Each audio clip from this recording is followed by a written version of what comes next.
as a tourist is nice, but maybe it would be better if we found something to do. What do you think?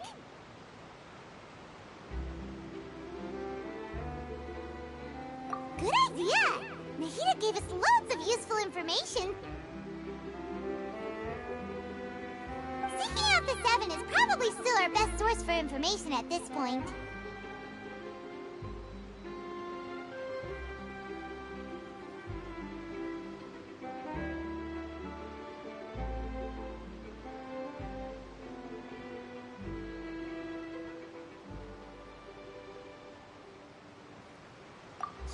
The more we can learn, the better. So, what do you think the Hydro Archon's like? Will we get along? Nahida said that she has a very unique personality, whatever that means. To learn about a nation's god, start with the nation's people. There seems to be some locals talking over there. Let's go see if we can join the party.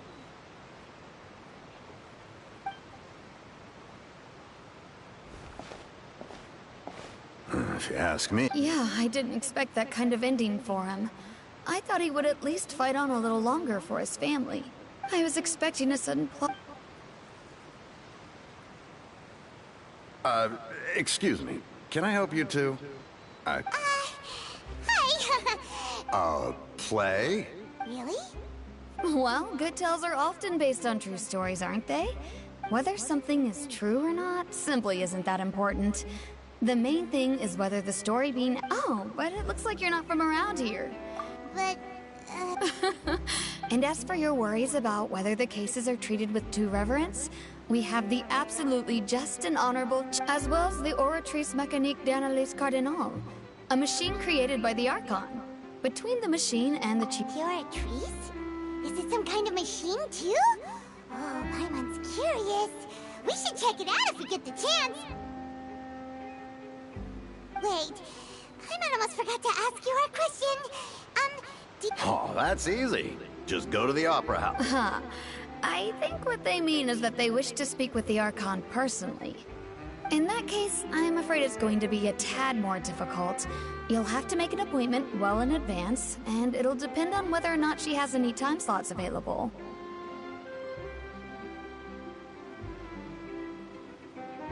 Huh. Is the Hydro Archon super busy taking care of official stuff? Wait, didn't you say that she's always at the Opera House?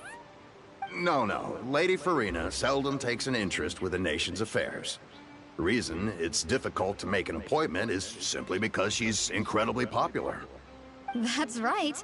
After all, she is the Archon. Though she may tend to get a little dramatic from time to time, people can't get enough of her. Huh. First time Paimon's ever heard of an Archon being described that way before. Wait! Paimon gets now! The Hydro Archon is kinda like a big celebrity here, right?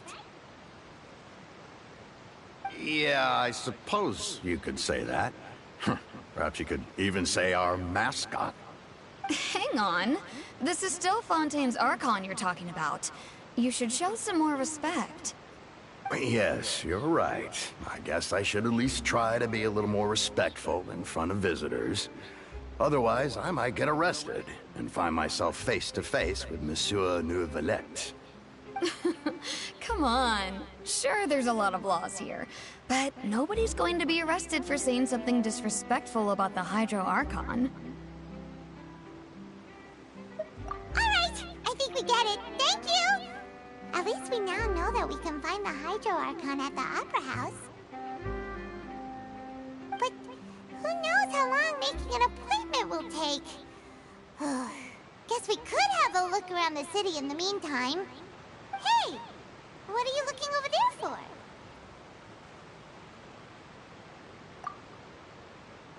Huh.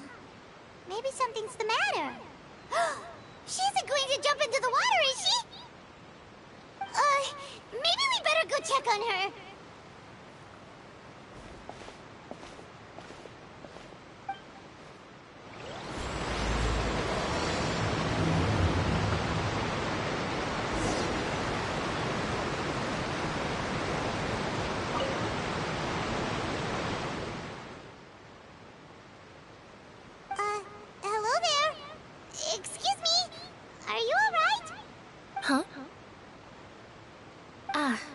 fine. Thanks. Oh, okay then. We just noticed that you seem to be worried about something. About many things, actually. But there's nothing I can do but just keep my troubles to myself. I was just reminiscing about a place my brother and I would play when we were kids. It was just atop that hill over there. See? You're pointing at the sea. Wait, are you saying that you and your brother lived in the water? No, people call the waters around Fontaine a sea. It's actually just an inland lake that's filled with fresh water. And no, I can still see that hill clearly in my memories. Now, it's been completely submerged. He would skip and jump, tossing sand in the wind. The sun shone brightly, and the air was filled with the scent of the sea. But now, the water is gradually swallowing our memories. It won't be long before it swallows us. Sorry. Paimon doesn't really get what you mean. I don't believe we've had the pleasure of meeting. Are you Lynette's new friends? Oh, and you are? Thanks for looking after my sister. She often comes here to reminisce about our childhood, that's all. There's no need for any concern. Allow me to introduce myself. I'm Linny, and this is my sister Lynette. If I had to guess, I'd say you must be travelers from abroad. Nice to meet you. Paimon is Paimon, and this is the Traveler. We just arrived in Fontaine. We were just talking with your sister. Even though we didn't really get what she was saying. I see. It's unusual for Lynette to be so willing to talk with anyone. In fact, she seldom speaks at all. I'm usually the only one she ever talks to. Oh, really? Then you two are just like us! Paimon's always the one talking for some reason.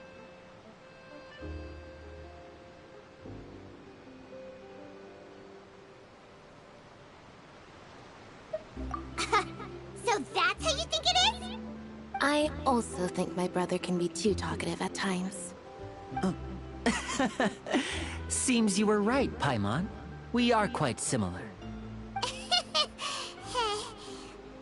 So, what did Lynette mean just now when she said that the water is engulfing your memories? And that it won't be long before it engulfs you too? Oh, that. It's from a prophecy that's been circulating in Fontaine for some time now. Well, I suppose prophecy isn't exactly the right word, because that implies a certain amount of uncertainty. There's no doubt about what's happening in Fontaine now. Where to begin?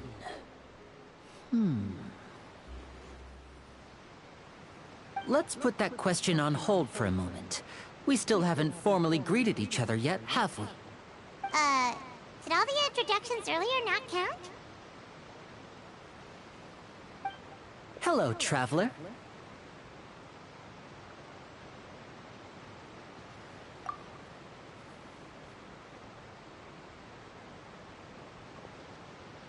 And hello, Paimon. Hey! Why didn't Paimon get a handshake? You're not poking fun at Paimon, are you? Please, don't take offense. Just consider it a sort of etiquette we have here in Fontaine when making new friends. You should remember it. It might prove useful. Oh, all right then. Well, Paimon's just happy to have a local friend now. By the way, we were just getting ready to go to the Opera House to meet the Hydro Archon. Would you be able to show us the way? So you're going to see Lady Farina? No problem at all. In fact, I was planning to go to the Opera House later myself. I'll gladly take you once I finish things here. Please, follow me.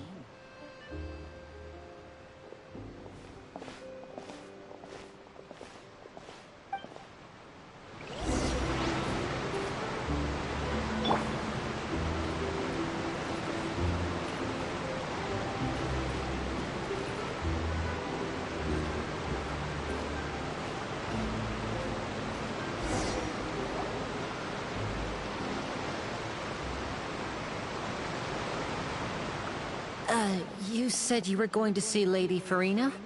Well, it seems Lady Farina has come to see you.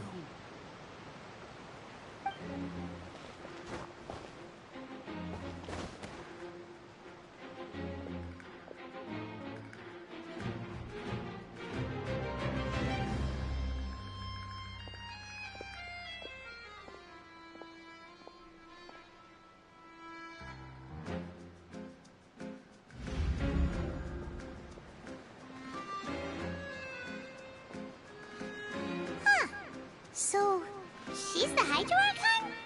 But how did she know we were looking for her? My dear people, rich and poor, those with cup in hand and those with nothing at all, raise your glasses in celebration! If you don't have one, then just raise your hand in lieu.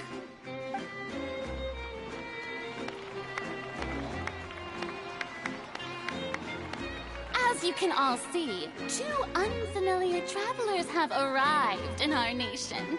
Come, let us make a toast in honor of this traveler and her companion, who have journeyed here from distant lands.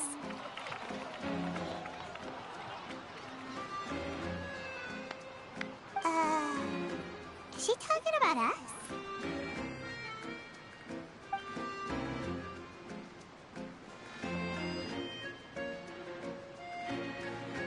I've long heard of the turmoil and chaos you've left in your wake as you visited other nations.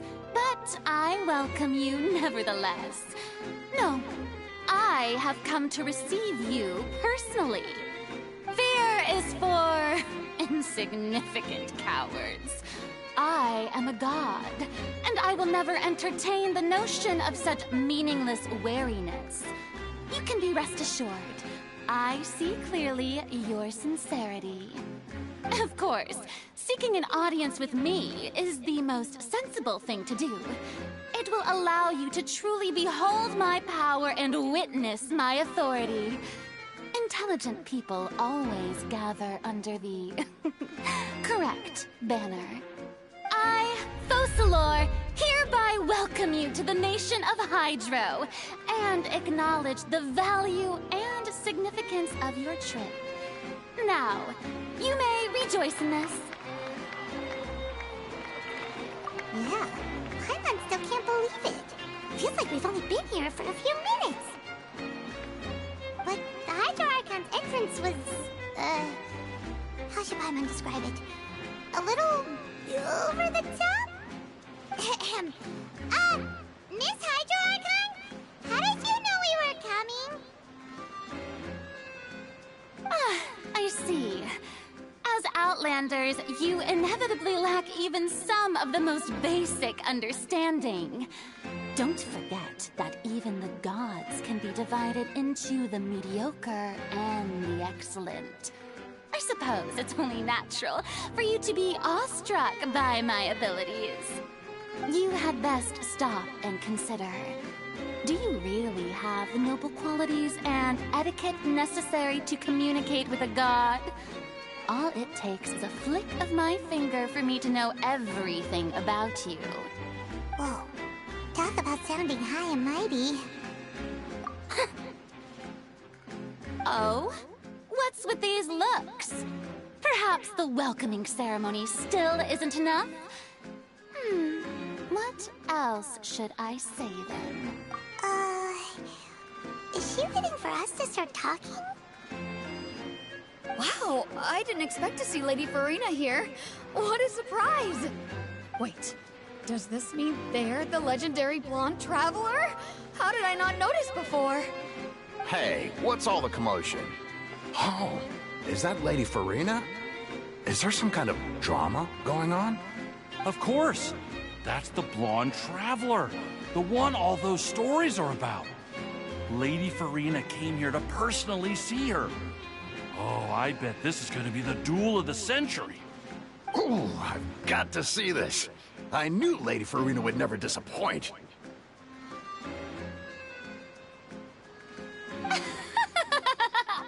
Yes, but don't get too excited now. My dear believers and spectators alike tend to get quite rowdy, and despite the noise, I've come to tolerate all their ruckus.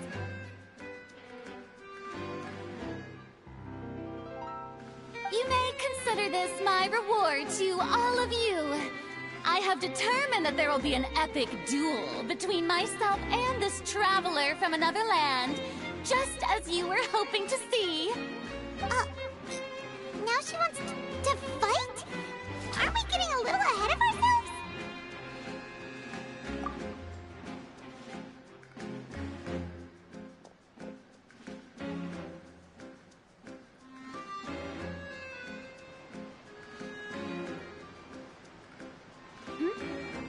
Are you not afraid?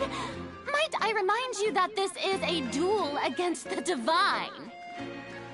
What are you trying to do, traveler? Provoking a god in front of her people? Stand down, Clorend. I admire her bravery. Few have the courage to draw their sword against a god. She is obviously a true warrior.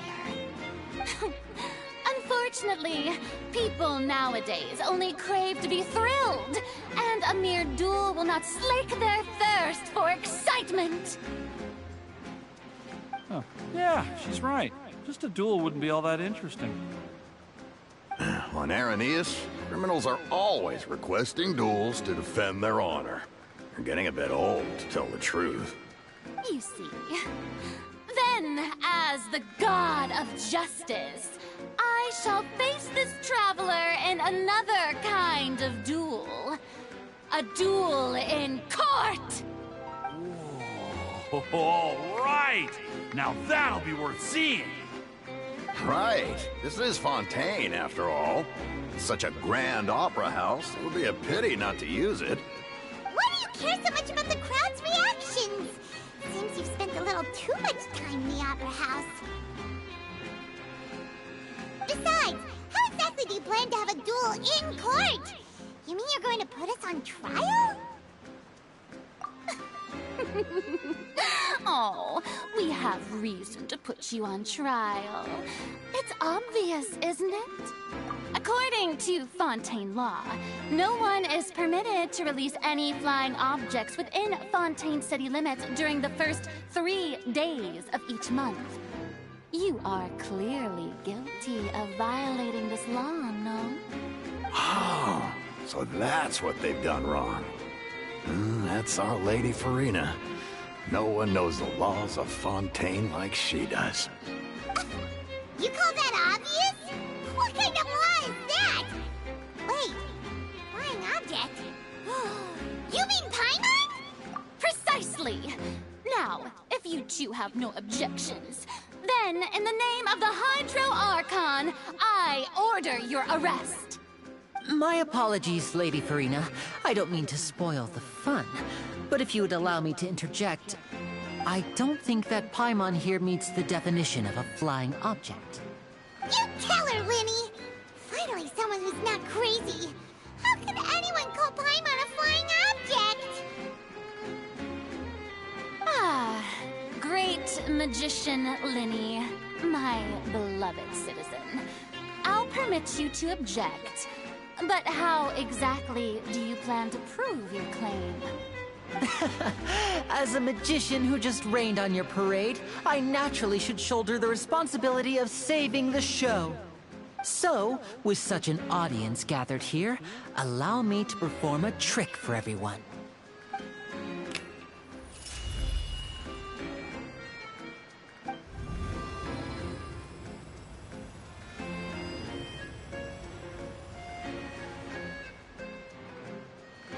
Ta-da! What's that on Paimon's back? Hey, when did Linny do that?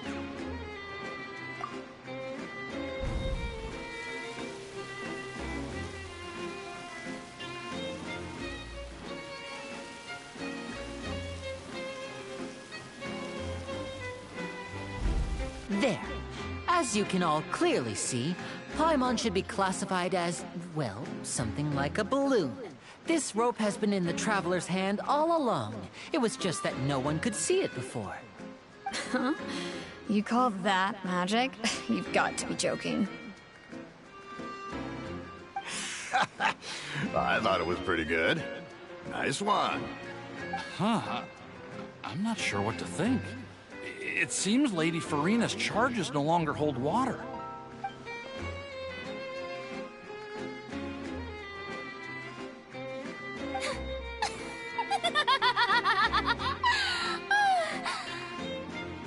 Amusing. Very amusing, Linny. Just the sort of unexpected twist that I enjoy. With you here, today's performance can finally be called complete. Performance? You see all this as a performance? In which case, consider the matter of your trial resolved. The god of justice will not bring charges against an innocent person. But when there are valid grounds, I will not only judge travelers from abroad, but even the gods of other lands. I look forward to seeing your upcoming performance at the Opera House, Mr. Linny and Miss Lynette. That's enough for now. Toodaloo!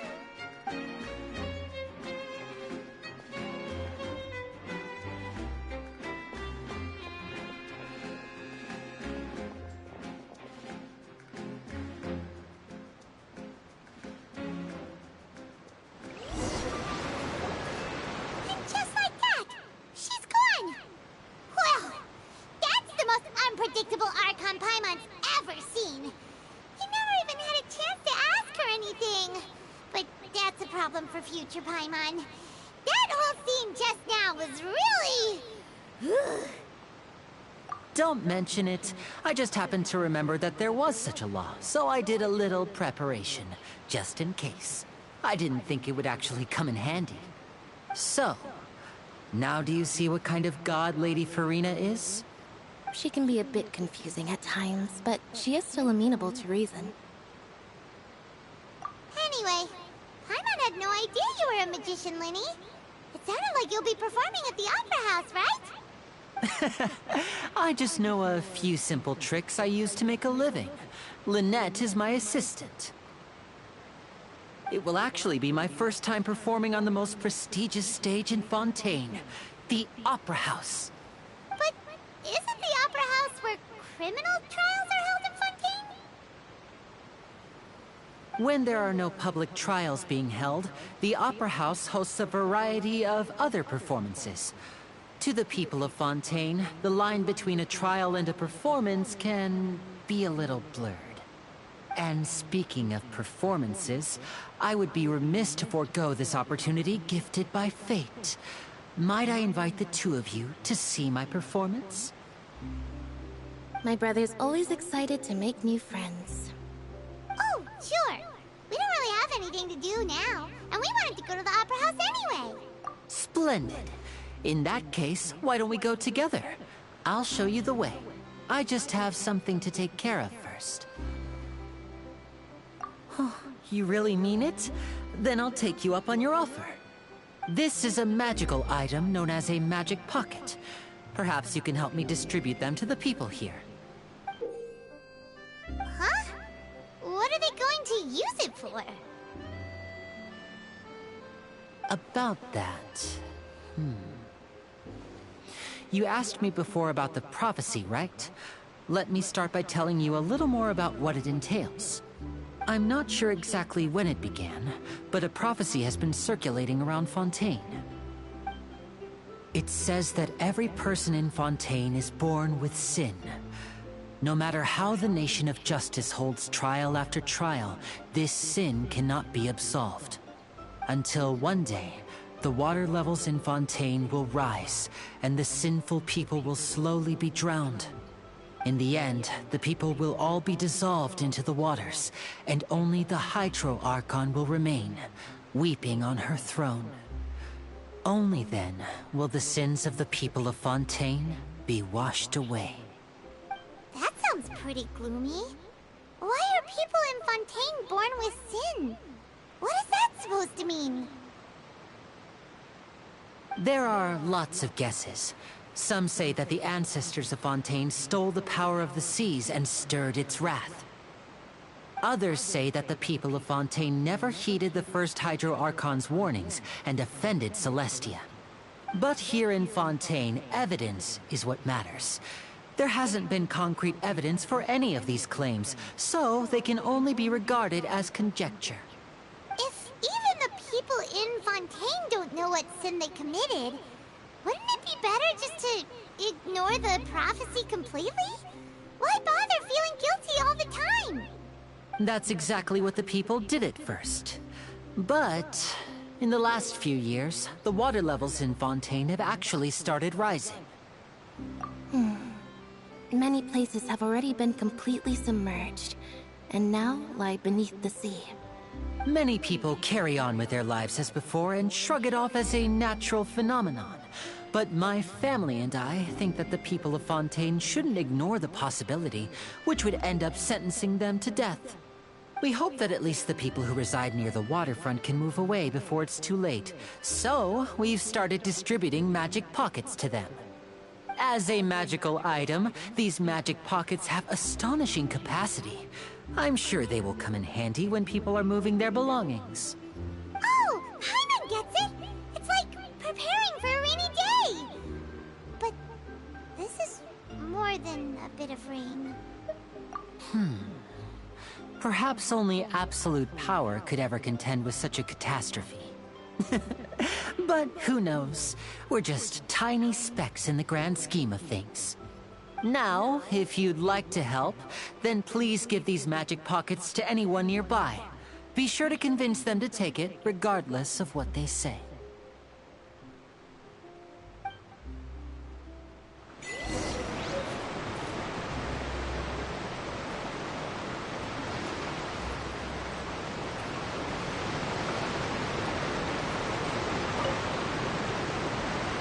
So you're the blonde traveler that everyone's been talking about. My apologies for not recognizing you earlier.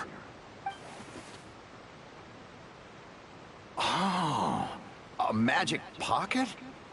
Seems you really thought of everything. I guess it's better to prepare for the worst and hope for the best. Thanks. Please, also thank the magician on my behalf when you get the chance.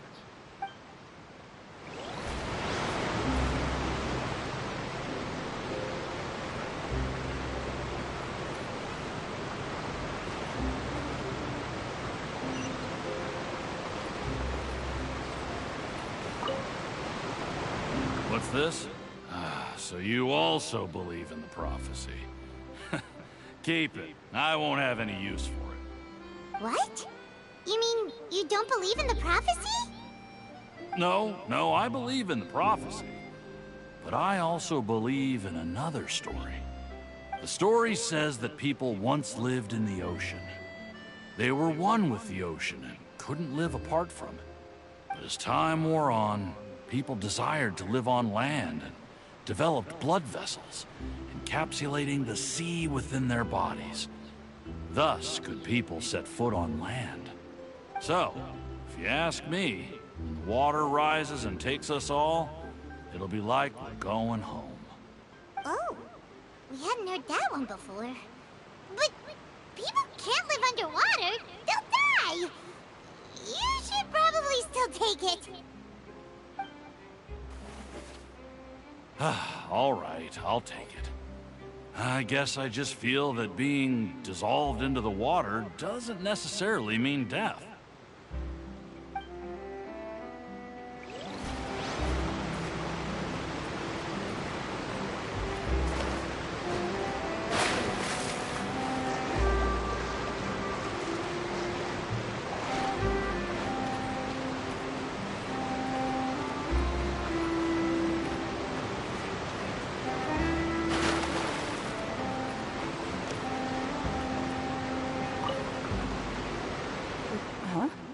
I don't want that thing.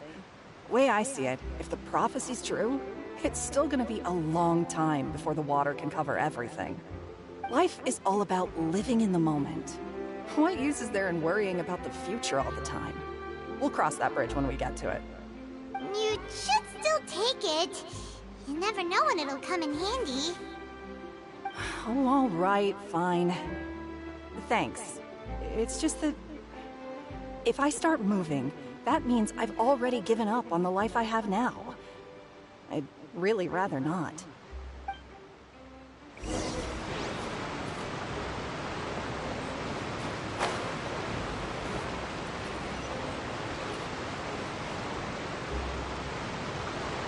Oh? You already handed out all of the magic pockets? That was fast. So, what did people have to say? Yes, but that will change once disaster strikes. I know they'll change their minds, so it's only right to help them prepare. Is there anything else you need to do before we leave? Yes, one last thing. I have the magic pockets made by a workshop in the court of Fontaine. Since we're out and about, I was thinking about bringing him some more materials. So, you want to collect materials? Just tell us what the materials look like and we'll help. Many hands make light work. Oh, that would be much appreciated. We'll need some Romaritime flowers. I remember seeing them near the waterfront on the east side of the harbor.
I knew you'd miss me.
It seems we have to use Hydro to collect Romaritime flowers.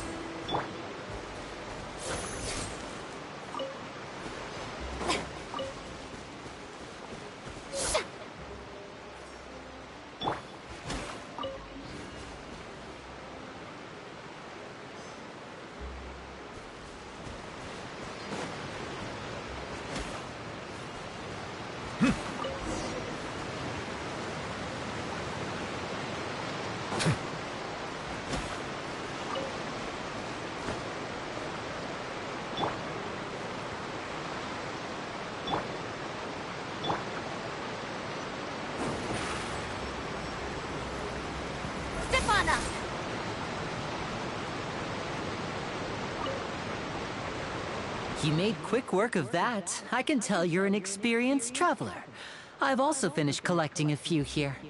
Maybe next time you'll feel like helping too, Lynette. No way. I'm in power-saving mode today. Otherwise, I fear I may not have any energy left for the performance at the Opera House. Fine. Though the performance is still a long way off. Now that we're finished here, we should get ready to head back to the Court of Fontaine. So, we're going to the Court of Fontaine before we head to the Opera House? Good. Paimon wants a tour of Fontaine's largest city and try...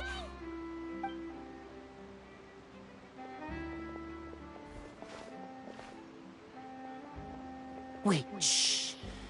Have you noticed that person over there? The young girl.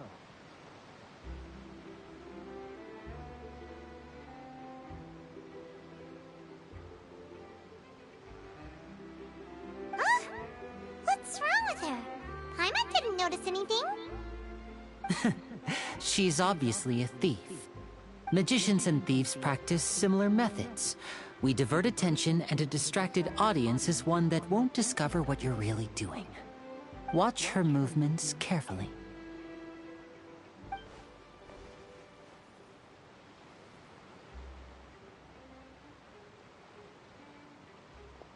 Oh, he's right! Shh, keep your voice down. We need to think of a way to catch her, but it seems she's very alert. Perhaps we should split up. You two can ride the lift over there and wait up top. I bet that'll be her escape route if she tries to run. All right, let's go.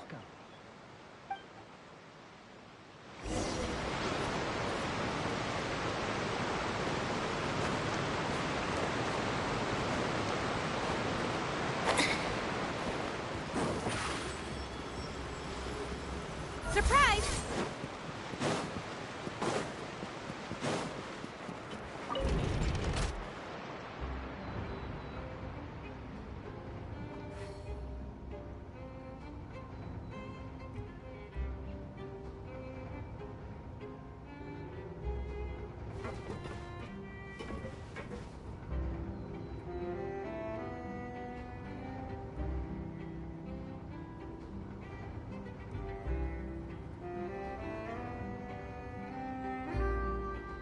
Seems Linny is saying some strange things again.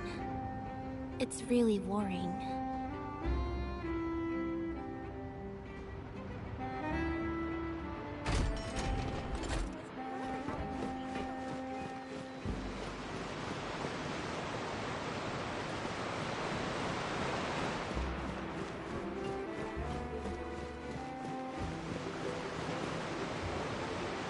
This is the spot where Linny wanted us to wait.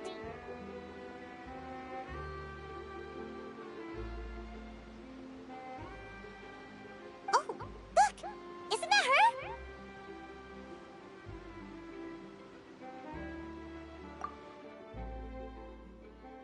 Oh no!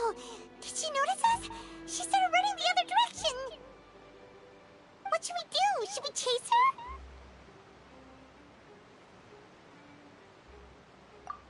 You're right. She might also be trying to lure us away.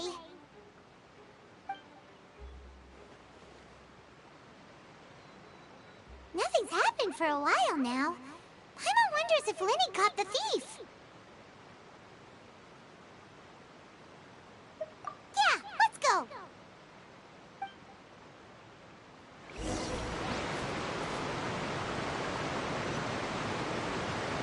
How long will it take?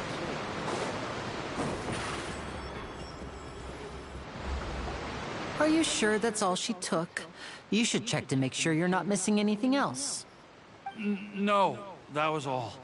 Oh, I can't thank you enough. I didn't notice a thing earlier.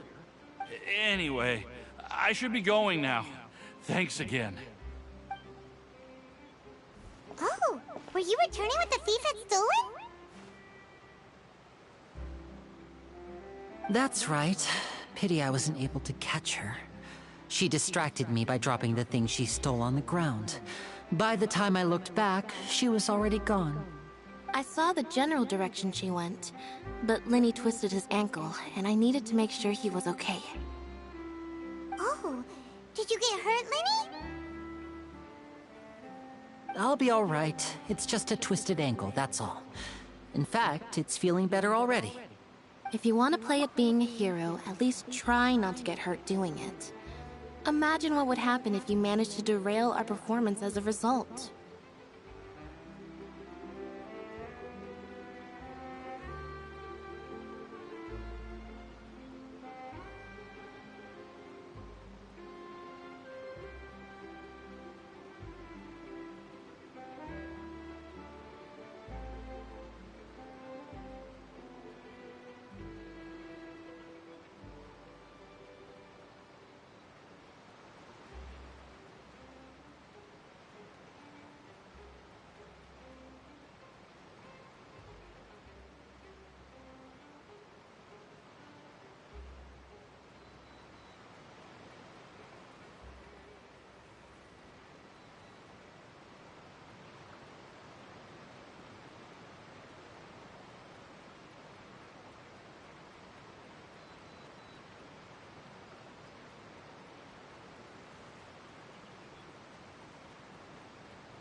You're right, you're right. Sorry, Lynette. I have to admit that the thief was even more skilled than I had anticipated. But at least we were able to get the stolen items back, so it wasn't a complete failure. What a slippery little thief! Guess things turned out all right in the end, though. Lenny's initiative paid off! All right, let's put this little detour behind us. We should go to the Court of Fontaine now.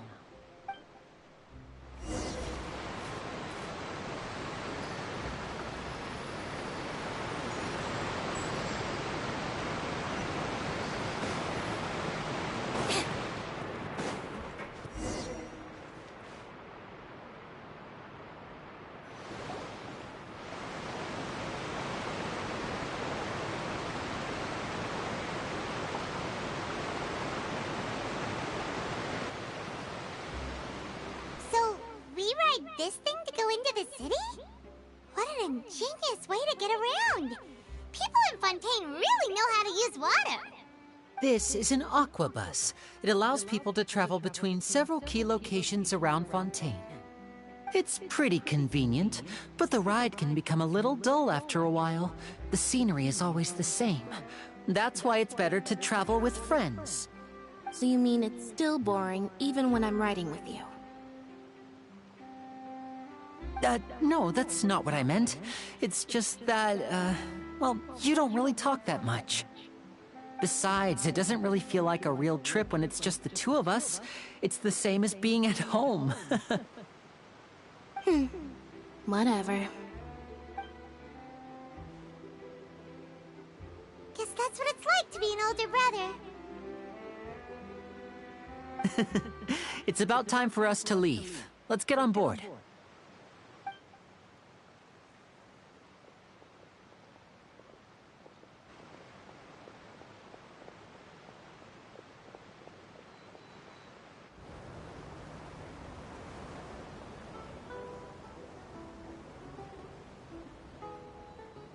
Huh?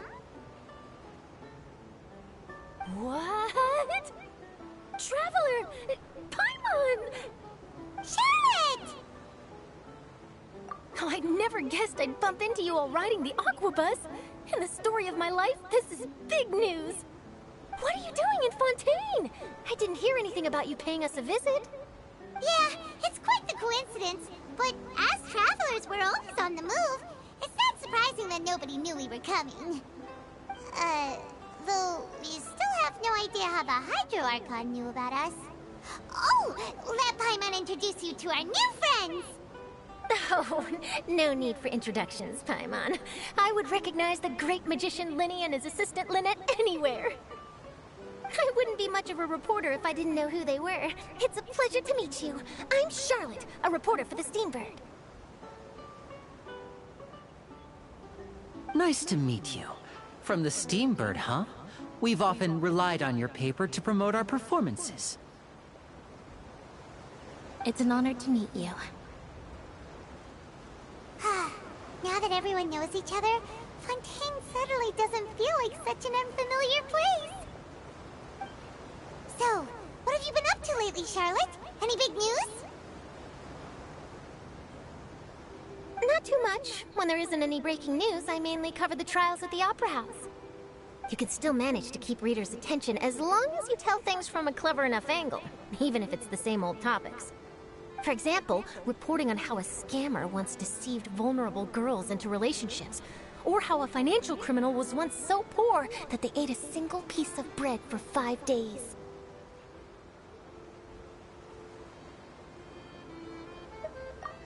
You're right. Seems you know me pretty well. What I'm really after is exclusive, sensational news pieces that could shake the country. These smaller stories are a waste of my talents. Oh, I just remembered. I've been following a case lately. Well, a series of cases, actually. You mean the serial disappearances of young women case? That's right.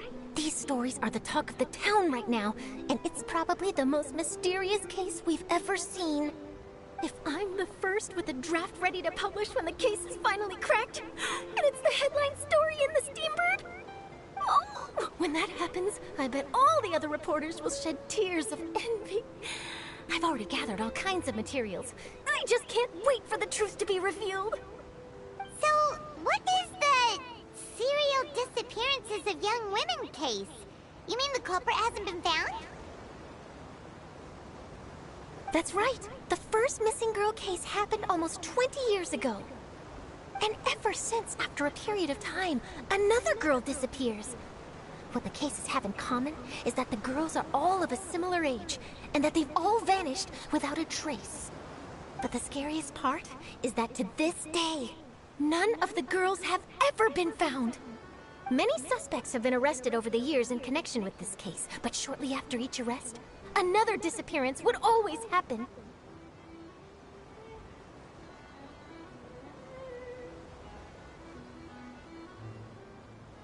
Yes, it's possible. But either way, I believe that every case has some precise truth behind it, waiting to be exposed. Yes, I agree. And at the very least, the family of those missing girls deserves some sort of explanation. I just imagined for a second what I would do if Lynette were to suddenly disappear. I'd pay any price to get her back, and then find a way to track down the culprit. Please don't imagine that, Lenny.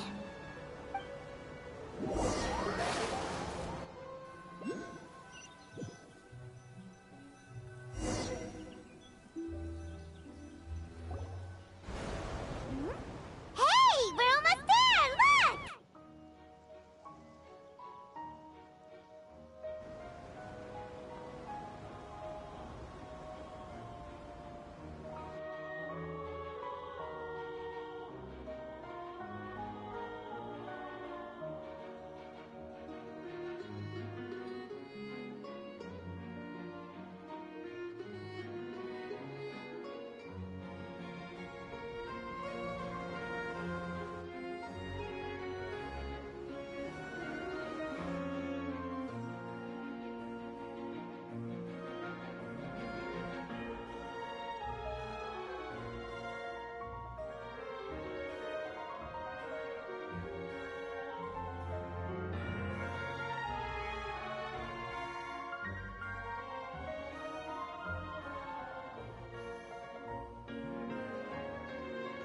Well, I really enjoyed chatting with you. Life should be full of pleasant little surprises like this. Yeah, us as well. The ride went by too quickly. Ah, I have an interview to get to. I should get going before I'm late. Okay, Hyman hopes we can chat again soon, Charlotte. See ya! Bye now. Oh, be sure to stop by and see me at the Steambird when you have time. What a tough job. Always running around and interviewing everyone. Well, where should we go now? If you don't mind, how about we stop by my home first? Besides, I still have all the materials we collected. Sure, we wouldn't mind at all. This city is so huge, Paimon wouldn't know where to start anyway.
Ad Astra at... Thank you for complete...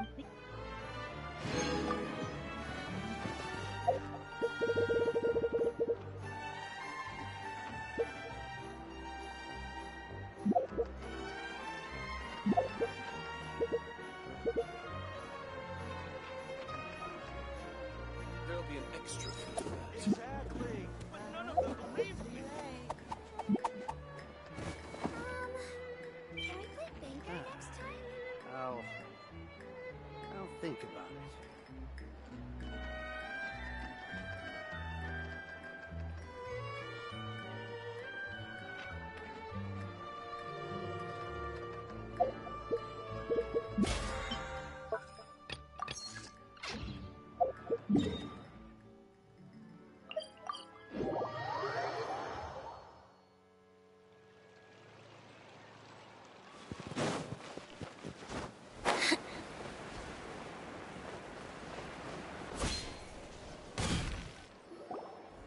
This is our current abode. Ah, Fremine, you're home. Where did everyone else go? I have some new friends that I would like to introduce. Oh, they all just went out a moment ago.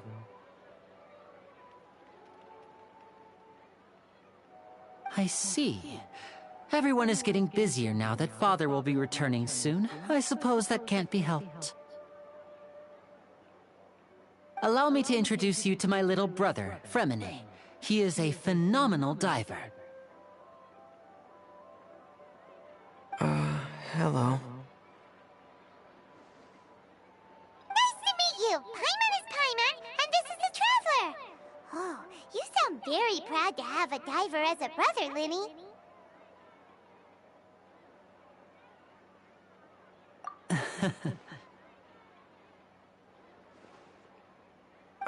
Linny, could you come here for a moment?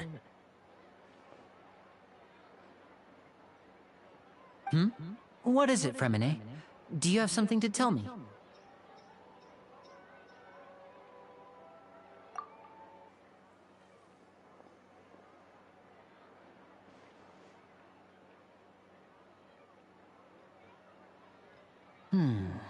Okay, I see.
Is everything all right? Oh, it's nothing. We were just discussing a little housework. Sorry for the interruption.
Before I forget, the Traveler and I collected more materials to make magic pockets. Were you able to get any, Fremine? Yes, I went diving and gathered lots of materials. I was about to give them to you. That's our Fremine, always quick with the underwater work. All right, I'll take these to the workshop.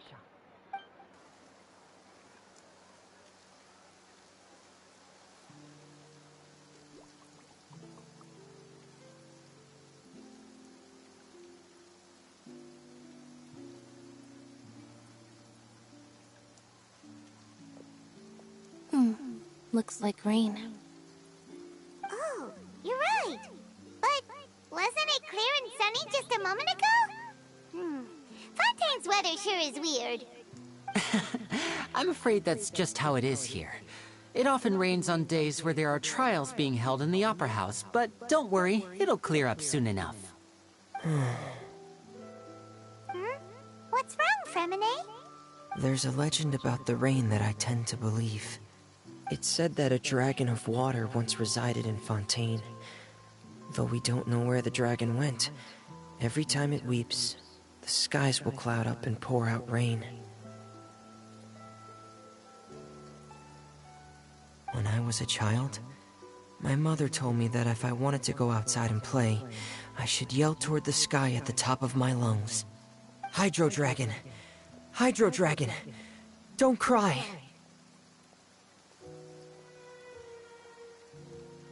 If it's an elemental dragon, then having the power to make it rain would be very unusual. Let Paimon try something. Hydro Dragon, don't cry!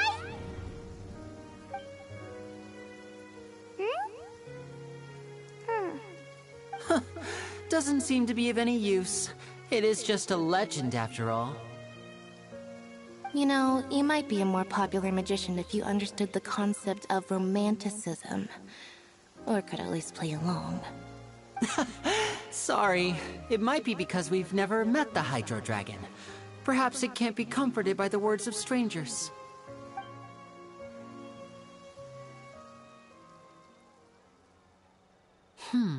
It rained for longer than I suspected. Oh, it's already getting late. Was there something you needed to do, Linny? Yeah, some preparations for the show at the Opera House. I need to find a way to catch the last aqua bus of the day. On the day of the performance, just ride the aqua bus to the island of Araneus. I'll have Lynette meet you at the fountain in front of the Opera House. Oh, are you leaving now? What is it, Fremine? I'm in a hurry.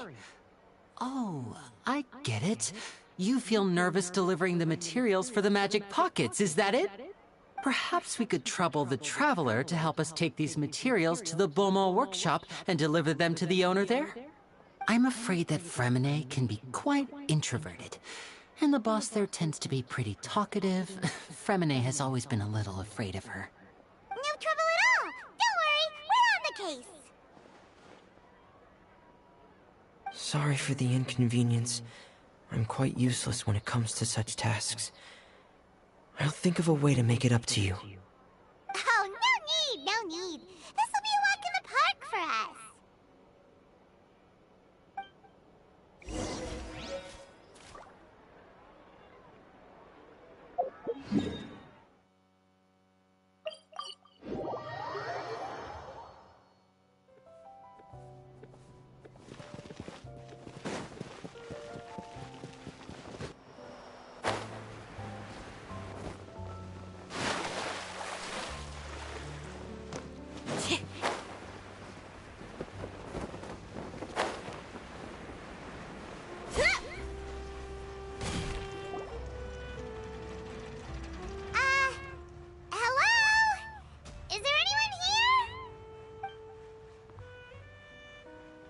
Oh, hello there.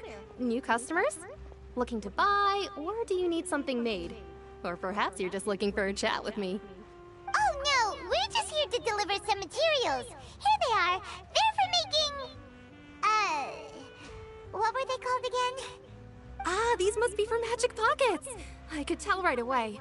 I've already made several orders worth now. No need. They've already prepaid several batches worth. When they told me what they'd be using them for, I even offered them a discount. But they insisted on paying the full amount, saying that I had a business to run. It seems both their hearts and their pockets are made of gold. Whoa. So, is Linny actually loaded? I can't say for sure, but who knows? Maybe there's good money to be made being a magician in Fontaine. Hey! Is this machine what you use to make stuff here? It looks really advanced. Why use your hands when a machine can do the work? It would be a waste not to use the latest technology, and wasting is a kind of crime. But where does a big machine like that get its power from? Well, it's a little complicated. I'm not sure I can put it in layman's terms for you. But basically, everything we usually use here in the city is powered by indemnitium. It's a type of energy that's produced from trials. Huh? How can trials produce energy? Well, I'm not completely sure of all the details myself, but basically, when a trial is in session, the Oratrice Mécanique d'Analyse Cardinale harvests people's belief in justice and converts it into energy to be used all around Fontaine. So that's what its other function is? Paimon heard that the Oratrice was created by the Archon to make judgments. But Paimon still doesn't get it. How could something unreliable like people's beliefs be turned into a stable power source for these machines?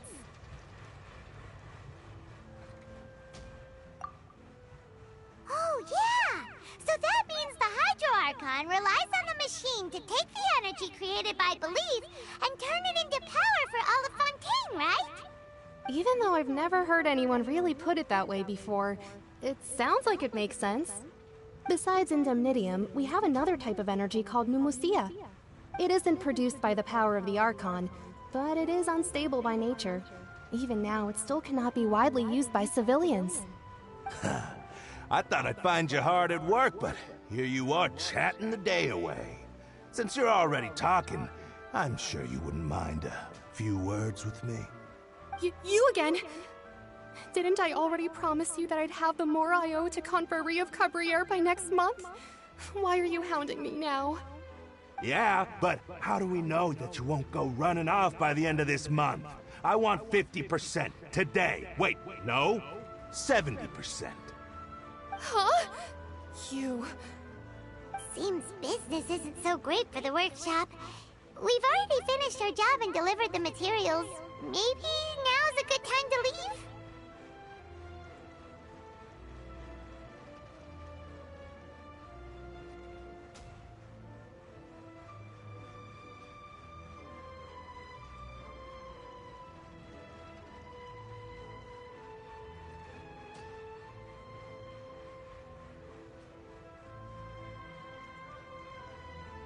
Hey, hold on!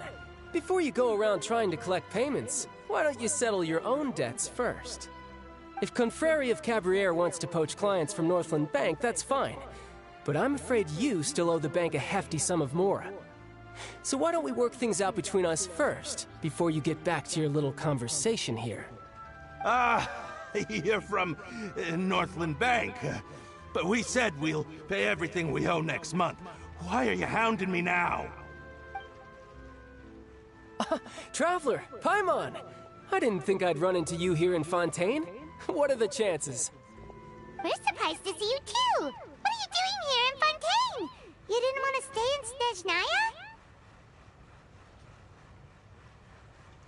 Snezhnaya? Long story short, I've already been in Fontaine for some time now, and honestly, things have been pretty boring.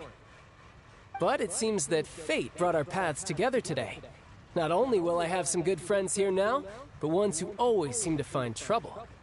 Either way you look at it, it seems things are going to get a lot more interesting now.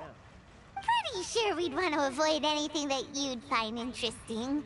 Besides, our trip here has gone pretty well so far. Right, Traveler? Hey, you, Northland Bank boy. Aren't you forgetting something? Don't interrupt. It's not often I run into the Traveler like this. Why don't you wait for me over there for a while? You kidding? Aren't you the one looking for us? You really expect us to sit and twiddle our thumbs while you catch up with your friends? Listen to me, boy. If you want Chamora, fine. Why don't you come and take it? Hey, I just said not to interrupt. Oh, by the way, Traveler, the last time I took Tonya and Tusser ice fishing, Tusser said... Hey! That's way over the line! All right, boys, let's see who has to pay up now! Can you at least let me finish one sentence? Fine. Though the bank told me not to get rough with our clients. You're the ones who started it. This is an act of self-defense. You two will have to be my witnesses, okay? I'm unsure this won't take long.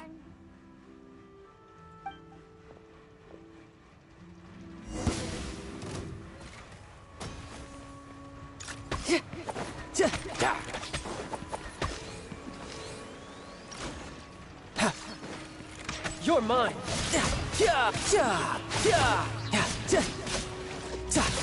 Brace yourself. This is gonna hurt.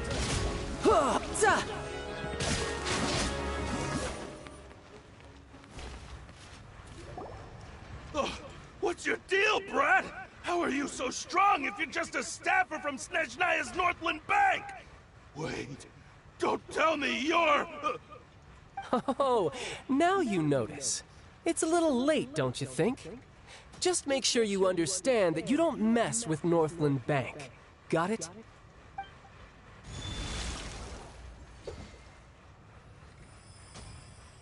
Huh?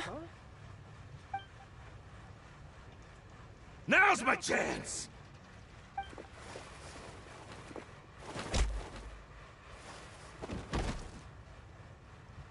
Huh. That was weird.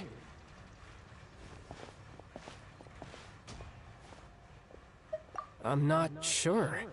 It's as if I suddenly lost control of my hydro powers when I needed them. Maybe there's something wrong with my vision? Strange. How could that happen? First time Paimon's ever heard of someone losing control of their vision. Never mind. It doesn't matter. If I want to stay sharp, I shouldn't be relying too much on my vision anyway. Besides, I always have my delusion in case I need it. So what are you doing in Fontaine, child? And don't say it's work for Northland Bank. Well, I guess it's because I've been in a bad mood lately. Huh? What kind of reason is that? Wait, since when do you feel down about anything? I don't know. Maybe I still have a lot to learn about myself. But recently, there seems to be some sort of restless power stirring inside of me. And I don't know why, but every now and then I feel like I'm in a terrible mood. Maybe you losing control of your vision just now is connected with that power you're feeling inside. That is a possibility. I can't remember if I ever mentioned it before, but when I was 14, I fell into some unknown abyss. It was during that time I learned nearly all of my abilities. The one who took me under her wing and taught me was named Skirk. She was always quiet and very mysterious. Nobody knew where she came from or what she had been through, and she was always very strict when teaching me combat techniques. One time, I asked her why she was willing to take me on as an apprentice. From what I could make of her answer, it was because I had awakened it, and traces of it remained on me. She said that all my combat training would be useful in the future. But what is it? What did you awaken? She never explained that, but my guess is that it's related to a dream I saw when I had just fallen into that abyss. In my dream, I was in the deepest depths of the sea, and the boundless seabed was all around me. But in front of me appeared a whale that was so massive, I felt like I couldn't breathe. A whale? Oh, that sounds familiar! When we fought against you before, you summoned a huge whale that seemed to leap at us. Is that the one?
That's just an abstract form of a whale that I create using my elemental powers.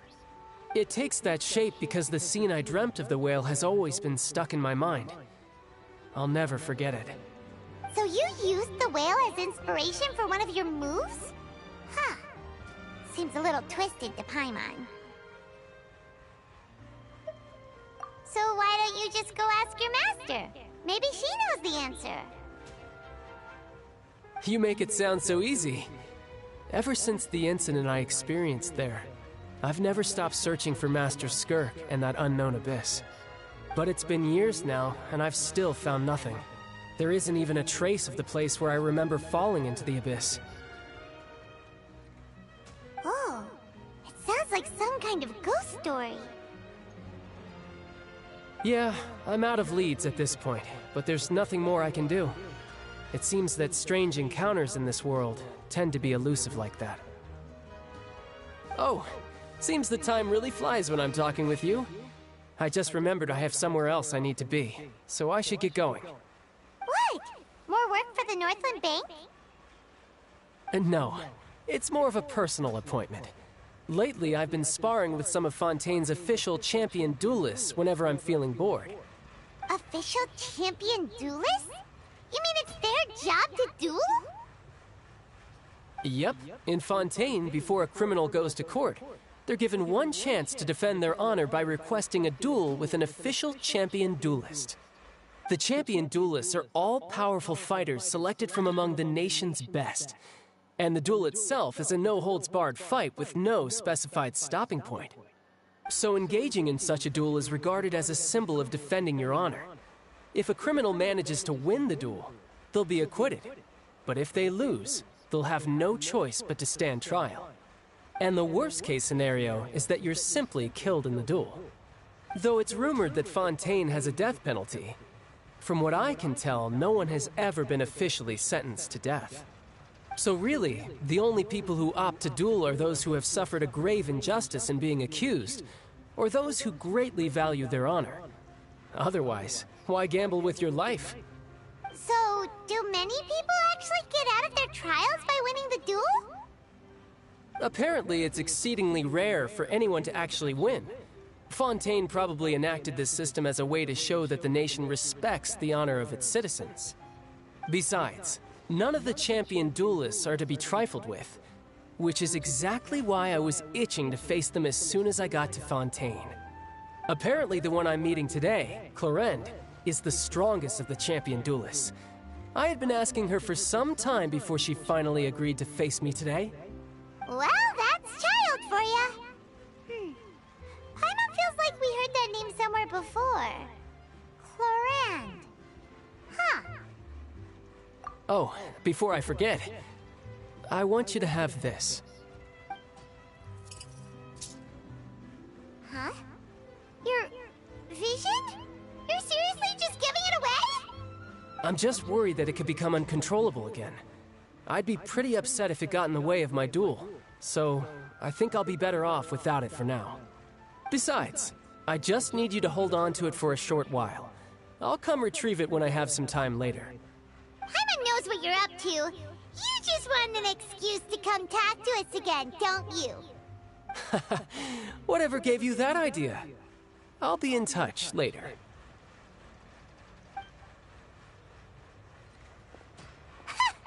That sneaky guy.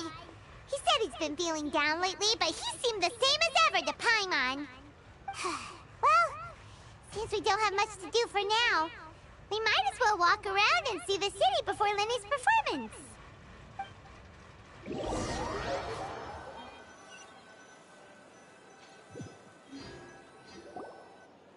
Wow! Who could have seen that coming? The reporter who was barely around for most of the story was the murderer all along!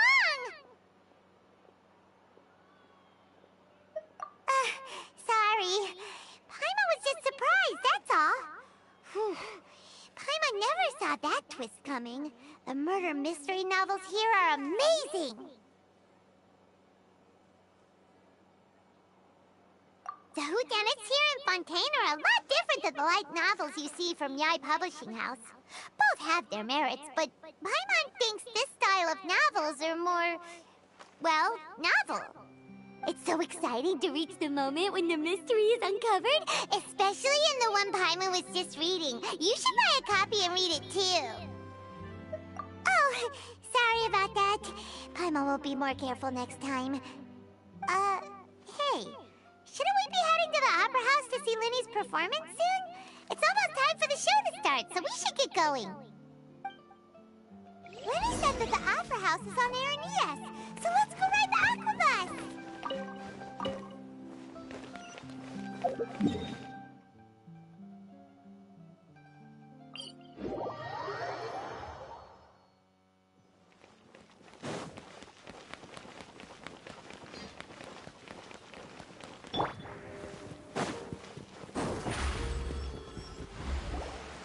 Whoa! Now this is fancy! The Opera Epiclese. What a place to hold a performance! No wonder Linny and Lynette were looking forward to it. Huh. Looks like there's a lot of people standing around the fountain up ahead. Oh, Archon, please bless us with a bright and healthy child. We pray. I don't know why you always feel the need to ask so much. I'll be happy as long as our child is healthy and lives a peaceful life. I guess if they're our kid, then there's no doubt they'll turn out smart. Maybe this is one of the customs in Fontaine. There sure are a lot of couples here. Vache. What's wrong? Vache. Vache. No, Paimon didn't say anything. Are you hearing things? Welcome to the Fountain of Lucine. All the water flowing through Fontaine converges here. It's customary for newlyweds to come here and wish for children. Lynette! You scared Paimon! Why did you get here? Lenny asked me to wait here for you, remember? Right. What do you mean? There are a lot of people here right now. Hey, you're not trying to scare Paimon, are you? Besides, it's the middle of the day. It's not the time for eerie things. I see. I might be able to tell you something that could help explain the voice you heard. In fact, you might not be imagining things at all. I suspect that what you heard is a result of your hypersensitivity to the hydro element. Others in my family have had similar experiences. It's because of her sensitivity to the hydro element? But what would hearing a voice have to do with elemental power? When do you cry, Paimon? Wait, what? What does that have to do with anything? Just answer me. When do you cry?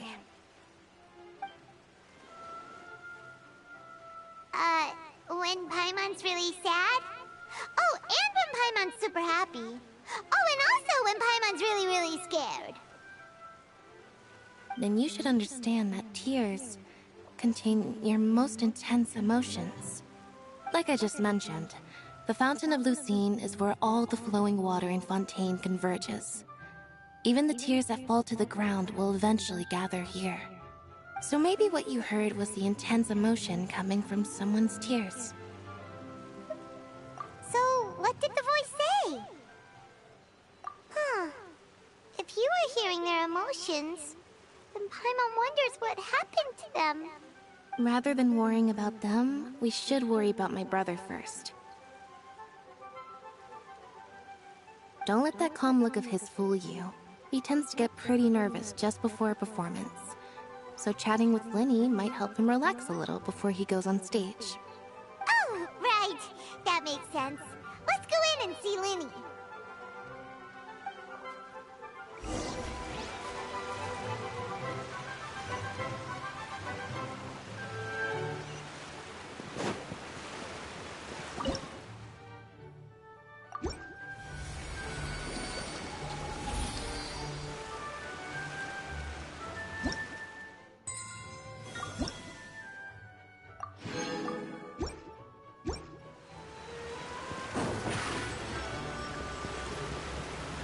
Paimon!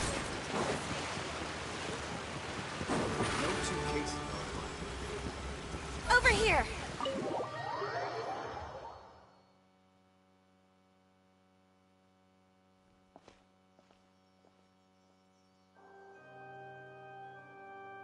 Ah, Traveler and Paimon. Good to see you. I knew you two would come. Are you kidding? We wouldn't miss it for the world! We've been looking forward to it! I can tell, judging by how early you've arrived. But you're actually right on time. The audience still hasn't started entering the venue yet, which means now is the perfect chance for us to take you to the best seats in the house. Wait just a moment, I'll fetch the tickets.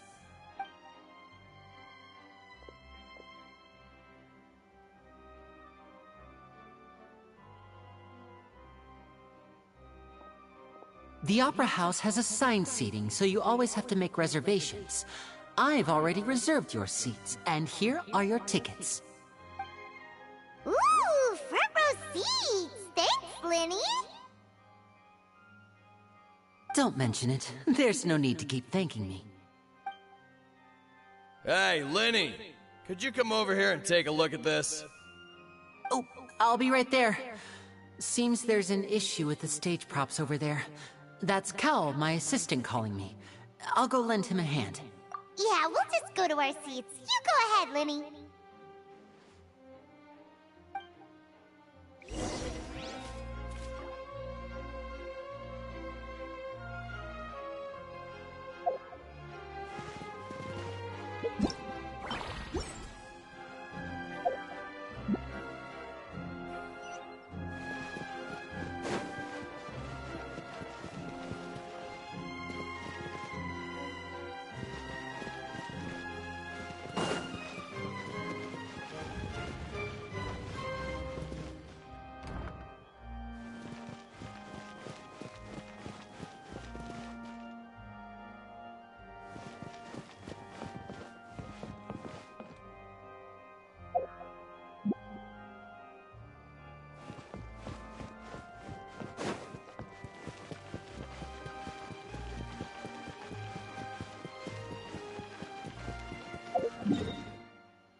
Surprise!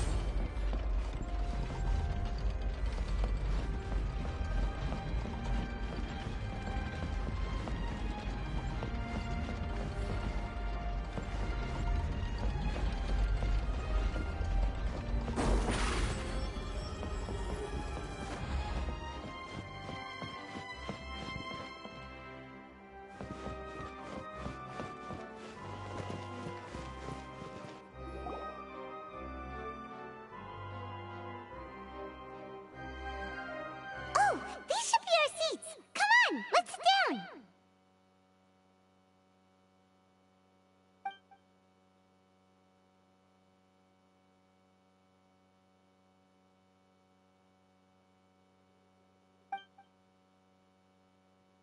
Uh...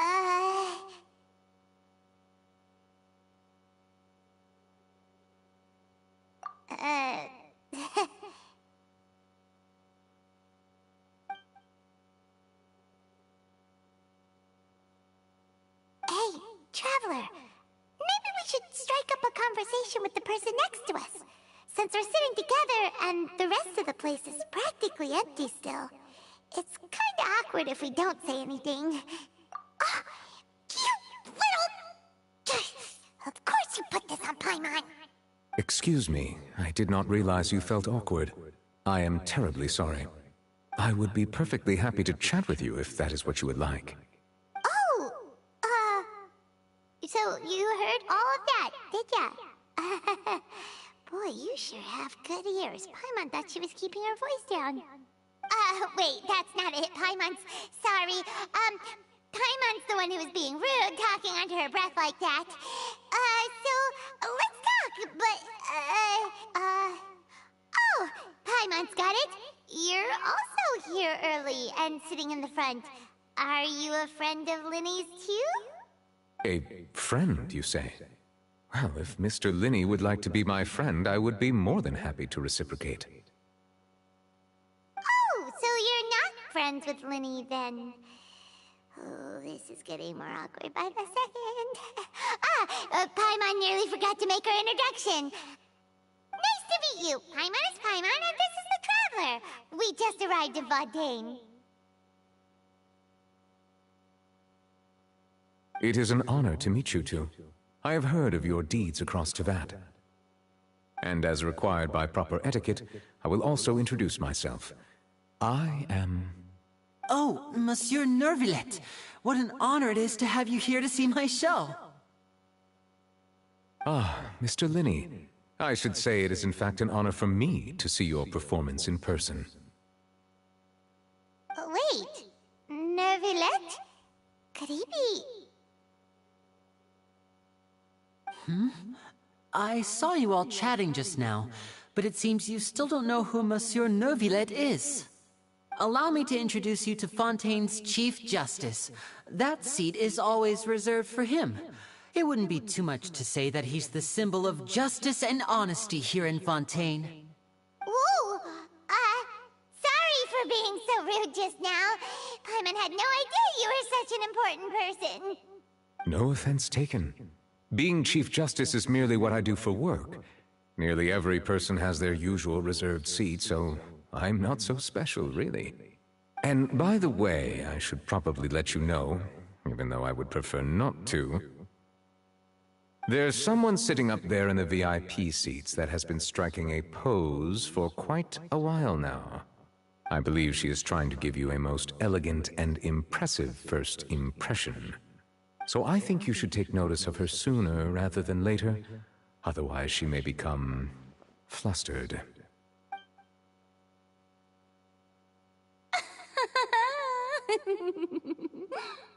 Huh? Oh, it's Farina, the Hydro Archon.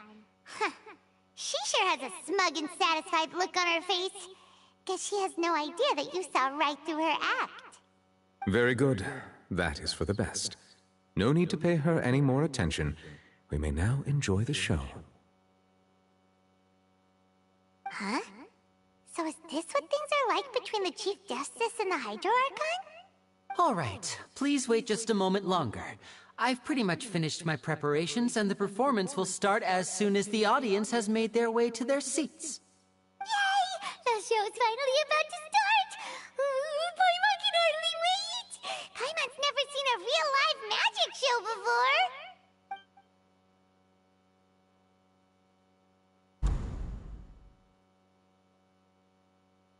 Oh! They're dimming the lights! The show must be starting!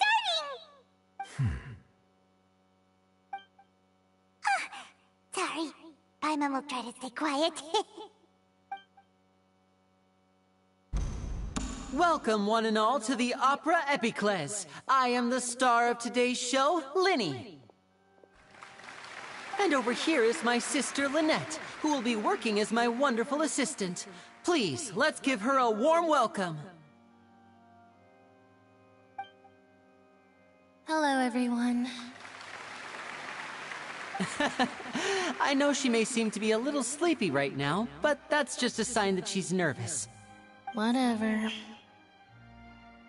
Now, some of you may be thinking, two vision holders who can freely manipulate elemental powers performing magic is not true magic at all. So, I would like to take a moment to assure you that elemental powers will have nothing to do with what you will witness on the stage today.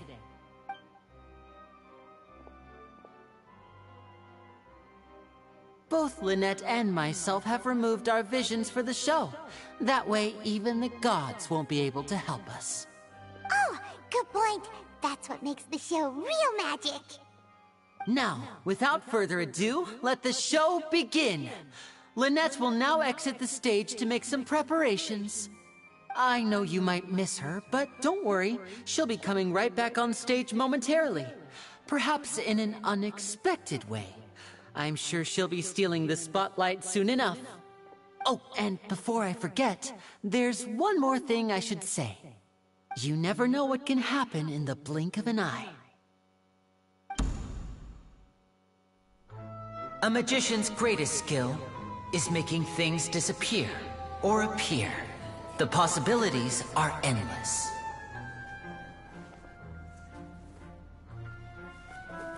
Huh?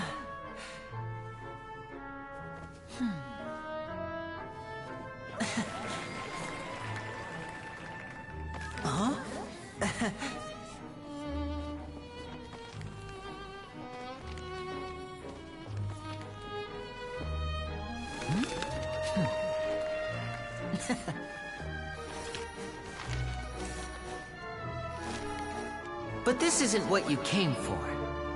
These little tricks, you've seen them all before.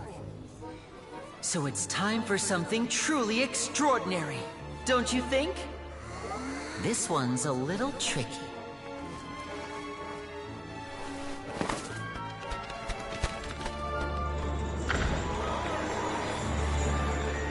Using this water tank, I shall make my sister vanish completely, right before your very eyes.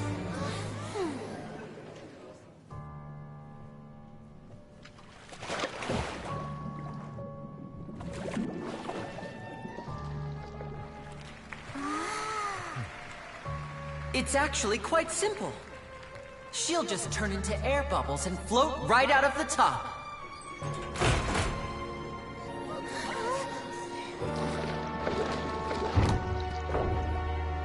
Oh no! I told them to check all the props carefully. With the lid on, even air can't escape. An amateur magician would be getting very nervous right around now.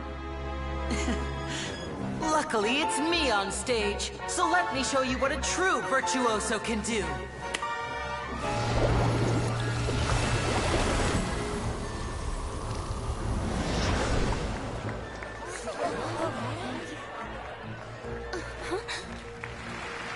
Lynette, are you still there?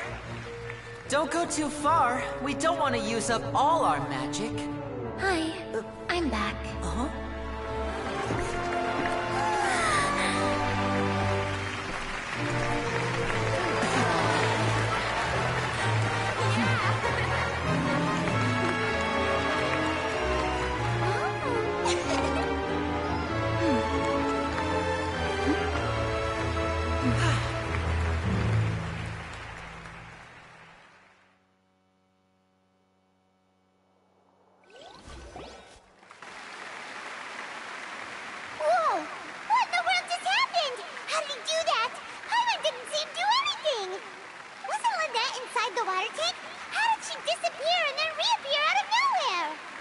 If we could see easily through his tricks, then that would mean that his skills are still lacking. To appreciate magic, you should focus on the show happening on stage, rather than getting caught up in trying to see that which has been intentionally hidden. Guess you're right. Paimon couldn't believe her eyes when Lynette reappeared. Amazing! Thank you everyone. I'm glad you enjoyed that performance. But our magical journey has only just begun. I've prepared even more astonishing surprises for everyone here. The magic of transformation and disappearance can go far beyond what you've just seen. I'm sure many of you are thinking that escaping the water tank was impressive enough. But Lynette is still my assistant after all. In which case, I have ample time to make all necessary preparations. So, for my next trick, I will require the participation of one lucky audience member. Please, if my assistants could bring out the magical boxes now. There are 2 boxes, and only 2 boxes. One is here, and one is there in the aisle among the audience. I'm sure many of our clever audience members have already guessed our next magic trick. A swap! Our lucky audience member and I will each enter a magic box. After 1 minute, we will each emerge from the opposite box. Now please, everyone pay very close attention to the box you see here. Don't give me any chance to make a move. Wow! How's he gonna do this? Hey, do you think this is all magic tricks, or does Lenny have actual superpowers? The lucky audience member will be generated by this random number selector. It selects numbers entirely at random. Even I don't know who will be chosen to participate. Now then, let's begin. Let me see. Oh, row 7, seat 3. Congratulations! You now have the chance to experience magic firsthand for an entire minute. Please, come forward. My assistant will take you beside the magic box. I'm sorry, it might be a little cramped inside, but no need to feel nervous. We've carefully arranged everything for you to be as comfortable as possible. You don't need to do anything, but no matter what strange things may happen, don't come out of the box. If the magic is interrupted, who knows where you might end up? You might even find yourself in the Fortress of Meropide. Oh, okay. All right. Before I enter the magic box, there is one more thing I need to ask the audience to do. Could you all give me a countdown? Like this. 60, 59, 58. Just keep counting down. You can go a little faster or slower if you like. I won't be able to see anything in the pitch black box, so I'll be relying on your voices to know when time is up. Oh, and no tricks now. If you quickly count from 60 in just 30 seconds, then I'll be in a tough spot. Ooh! Paimon kinda wants to count faster after hearing him say that! No, that won't do. I can see it in your eyes. You still can't be trusted. Let's practice together. Come on, repeat after me. 60, 59, 58. 60, 59, 58! That's right, perfect. Keep it going. All right, I'll see you all on the other side once you've finished counting.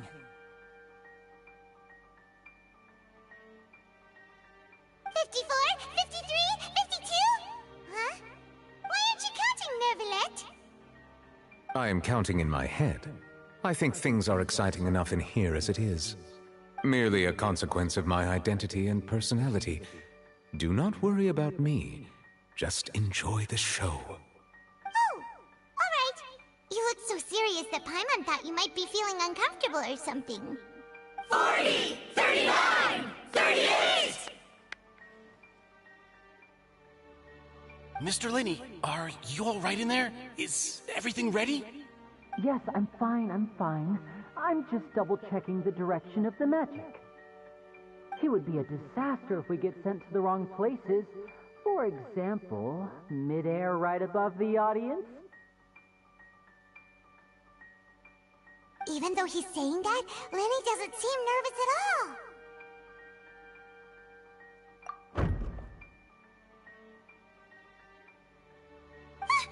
What was that noise? Did you hear it too? Not sure. Anyway, it doesn't seem like anyone's worried about it. 25! 24! 23! What's wrong, Mr. Linney? I can still hear you moving in there. I seem to have accidentally knocked over a decoration. I'm trying to fix it, but it's pitch black in here. I can't tell left from right. Never mind the decorations. There's no time for that. The show is what's important. No, that's unacceptable. I want my show to be perfect. Don't worry, we still have 20 seconds. Hear them counting? 19! 18! 17! It seems things aren't quite going as planned. I apologize, everyone. It feels like you're all starting to count faster, but that's all right. I know it can be tiring to do such a long countdown. 10 seconds and change is still plenty of time. Almost there now. Whew. Swapping two people is harder work than you might think. Even a master magician like me can't guarantee I'll get it right the first time. Hey, wait! Is this the back one? I can't tell. They both look the same inside. Huh? No, that's not it. I'll try again. 7! Hey, slow down! Honestly! 5! 4! 3! Whoops! That doesn't count! 0!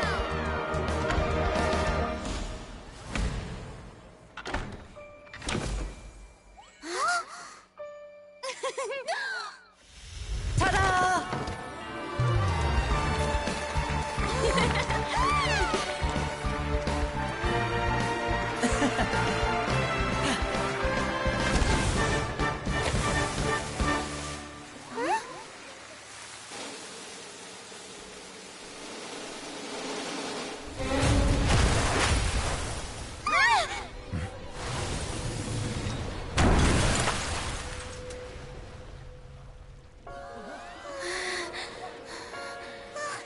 What happened?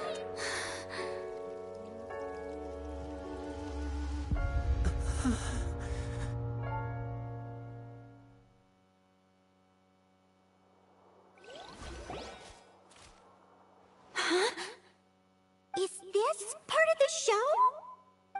Mr. Lenny, you're going to use magic to fix the stage now, right? What happened? Oh no. Maybe this isn't part of the show. The girl was still in that box, right? This performance is over. Medical staff with me. Guards, secure the scene and detain all the performers. Seal the exits. No one is allowed in or out at this time. Yes, that's right. If this was just an accident, then we must investigate the cause. But if this was all part of some scheme, then those accountable will not escape the judgment of the God of Justice! No need to be alarmed, you two. We'll get to the bottom of this soon enough.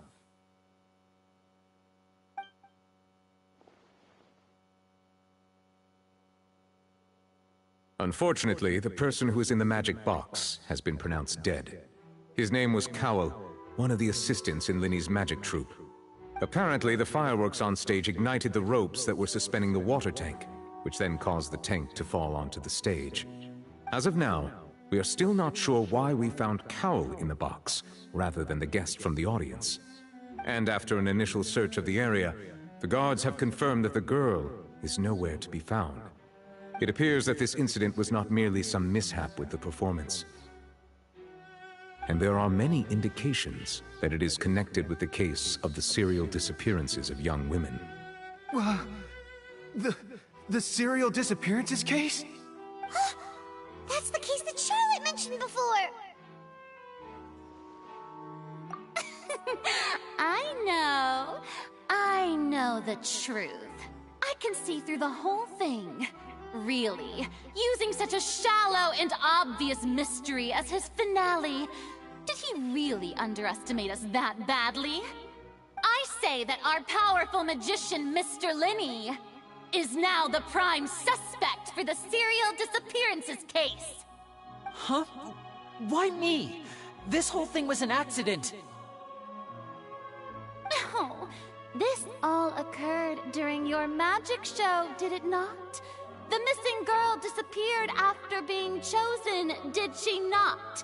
The deceased is one of your assistants, is he not? Now that I think about it, that whole speech about magicians making things disappear was nothing more than a provocation, a bald-faced challenge. That can't be right! How can Linny do this? He was in the box on the stage the entire time! We can even hear his voice! Besides, before the show, he told us that he would like to catch the criminal behind the disappearances! He couldn't possibly mean catching himself! Save discussion for a later time, please. Lady Farina, may I assume that your comments just now constitute an accusation against Mr. Linny and his associates, and that you are pressing charges? I just think that he... Well, think it might be a little early to talk about formally pressing charges. But what Lady Farina said just now makes perfect sense. Looks like she's gonna personally deliver justice. A kidnapping and murder carried out under the cover of a magic show. Lady Farina said it all. I mean, of course, my dear people. But what excites me even more than the obvious truth before our eyes is the opponent I'll be facing. That's right. I mean you, Traveler. You'll support Lenny, won't you? After all, he was the one who helped you the first time we met. Then there's no problem at all. You know, the Traveler and I already had a duel the first time we met. But with Lenny's help, our little duel ended in a draw. But draws really are the most boring possible outcome. So, no more draws. Between the two of us, there must be a clear winner and loser. And what better place to hold such a riveting showdown and decide the true victor than here, on the grandest of stages, the... It wasn't a draw. She obviously lost. I understand. Charges have now been pressed, and as such, a trial is in order. Well, Traveler, seems Lady Farina has set you in her sights. But putting her dramatic rhetoric aside for a moment, I would like to ask you, are you willing to act as Mr. Linney's attorney and defend him in this case? Very well. The trial will be held a day from now in the Opera House. Both sides may investigate the scene to build their cases and search for the truth.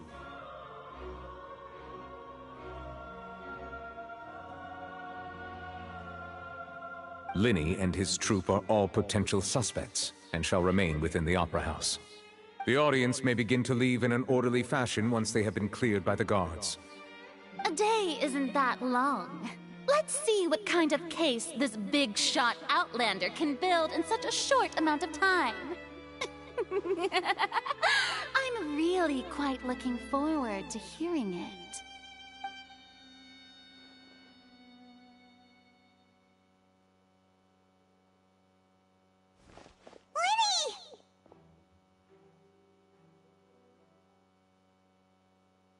Sorry about everything that happened just now.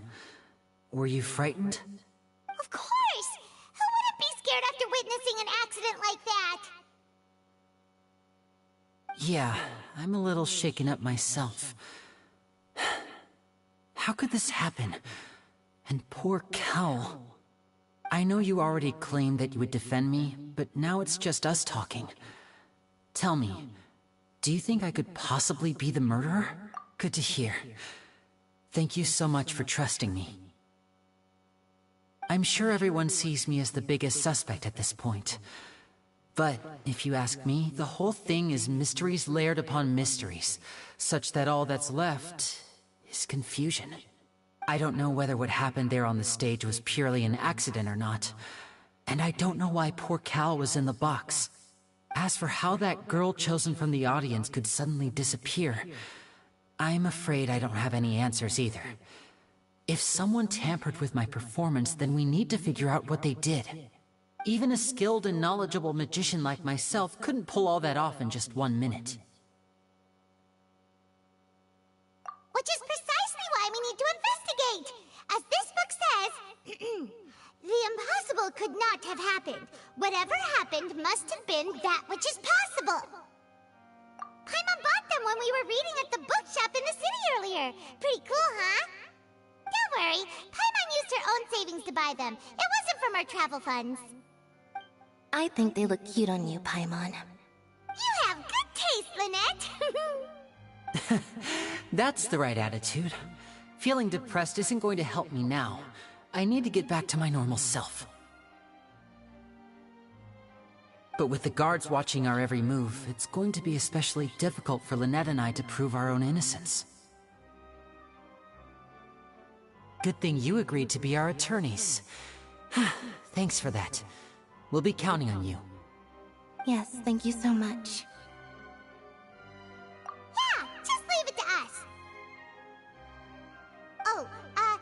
Since we're going to start investigating, Paimon has a question first. Where did Lynette go during the performance? Ah, well, I'm afraid that would involve some of our essential trade secrets as magicians. The secrets behind our magic are past saving, Linny. I suppose you're right. The truth behind our tricks is going to be important evidence that will be weighted during the trial. 'Tis truly a pity. As a magician, our magic show is a work of art. We've poured countless hours and spared no effort in perfecting it. But if revealing our secrets will help you uncover the truth behind what happened, then it will be well worth it. We should go somewhere else if we're going to discuss our magic tricks. We'll go speak with the guards, and in the meantime, you can go investigate the stage and the seating areas. Alright, let's go have a look while the investigation teams are still here. Detective Paimon is on the case!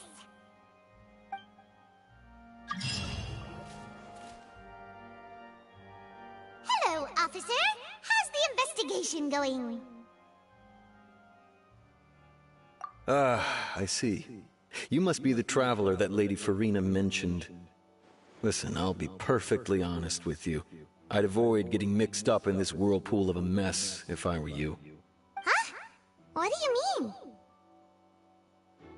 Come with me and you'll see. The deceased is one of Linny's assistants, named Cal. Even though he hadn't joined the troupe long, he was hardworking and everyone generally liked him. The assistants are usually in charge of setting up and inspecting the props, as well as assisting with the show and keeping the crowd engaged. As you probably saw when you were in the audience, the water tank suddenly fell and smashed the box with Cowl inside it. This is the real mystery. We've already searched the scene and were unable to find any traces of the girl. However, if you look carefully, the box was positioned directly under the water tank. The ropes holding the tank were then burned by the pyrotechnics on stage, causing them to snap. All these factors lining up so perfectly makes it hard to see this as a mere accident. If anything, the more logical explanation is that the whole incident was intentionally planned, and Linny is the most likely person to have access to all these areas. But he doesn't have a motive! Are you both good friends of his? Well, you can't say we're good friends, but we've known each other for a little while. So in just a short time, he was not only able to win your trust, but even convince you to act as his attorneys. I know there's no such thing as magic. The real trick of a magician is holding the audience in the palm of their hand. I've seen a lot of cases, and I can tell you that people are the least reliable kind of evidence. Sorry, I tend to be pretty straightforward. Just know that I'm warning you for your own good. Anyway, you may investigate the scene of the crime yourselves if you're curious. Who knows, maybe you'll be able to come up with some new evidence.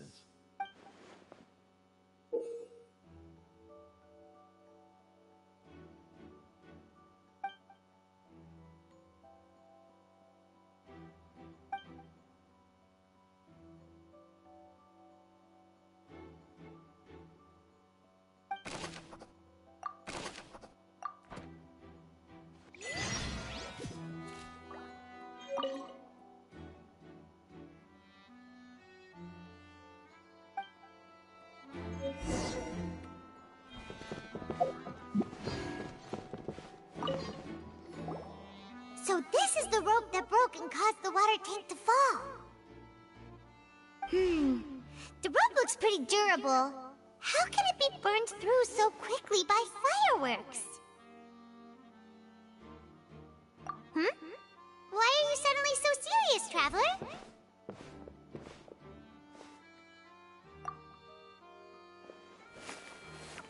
Whoa. Look! This bit is made from different material!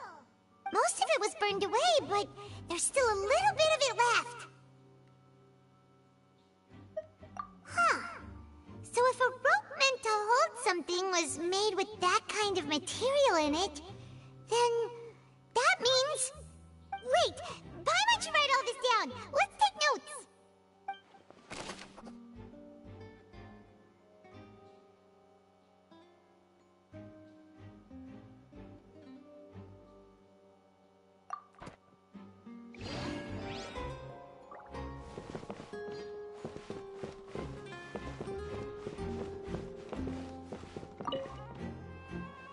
Go ahead, have a look around.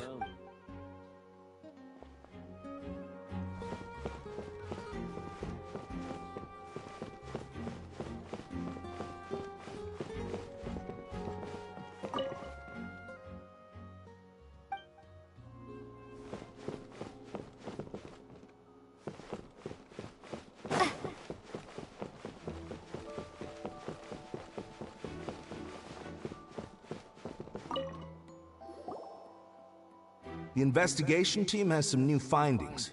Turns out there's an issue with the random number selector after all. See, I told you. What if the machine picked some big guy's seat? You think the murderer would have still made his move then? Sorry to interrupt, but we're helping Linny and Lynette with their side of the investigation. What were you saying about the number selector? There's something wrong with it? You're trying to help them? That'll be a tall order. Linny used the machine to pick a random member of the audience during his performance, right? The lucky girl that later disappeared. Well, we thought there might be a serious problem with the machine, so we had it taken away for further inspection. It turns out that the seat number it picked wasn't random at all. The machine picks that same number every time.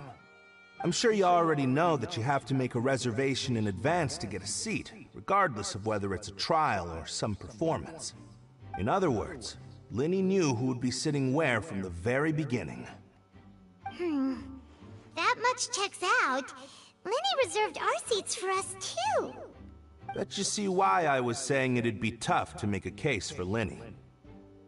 Even though it's bad for Linny's case, Paimon had better write it down.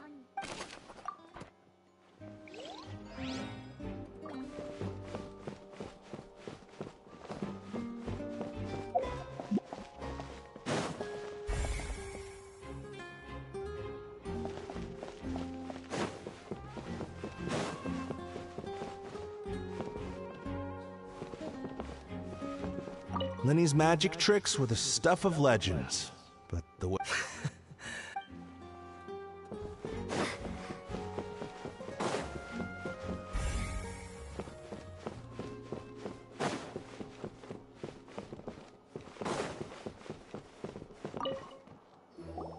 Hello there. What are you investigating? Oh, this location has also been cordoned off because the Magic Troupe members are currently considered prime suspects.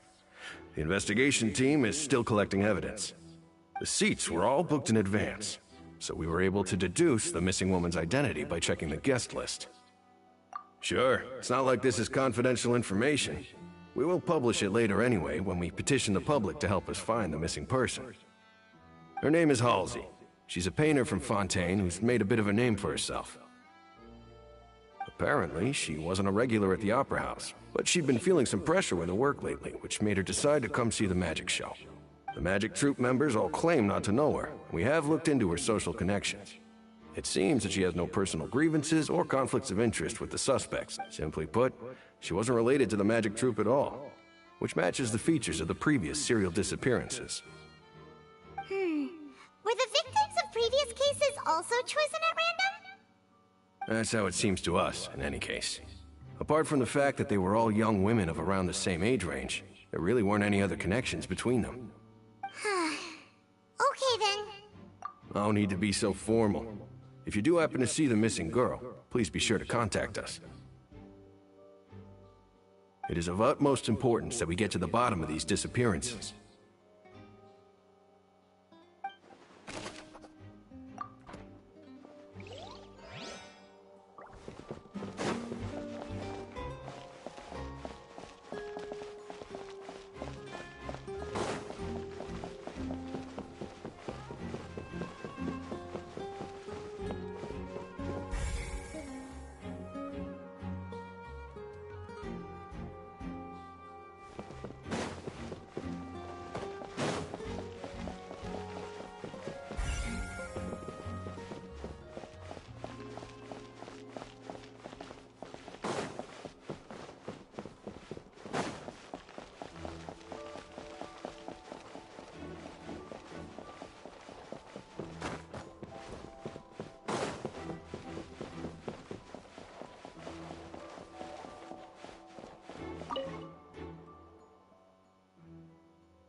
Lenny's still talking to the guards. It seems he'll have a lot of explaining to do. I think someone will be assigned to monitor us later, but that's alright.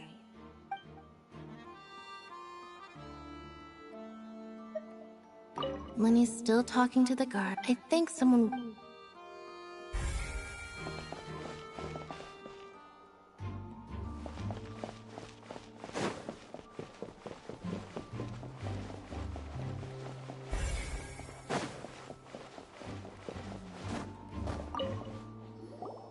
I see that you're investigating the area. Well, it just so happens that I'm interested too. If you find any new and interesting leads, be sure to share them with me, alright?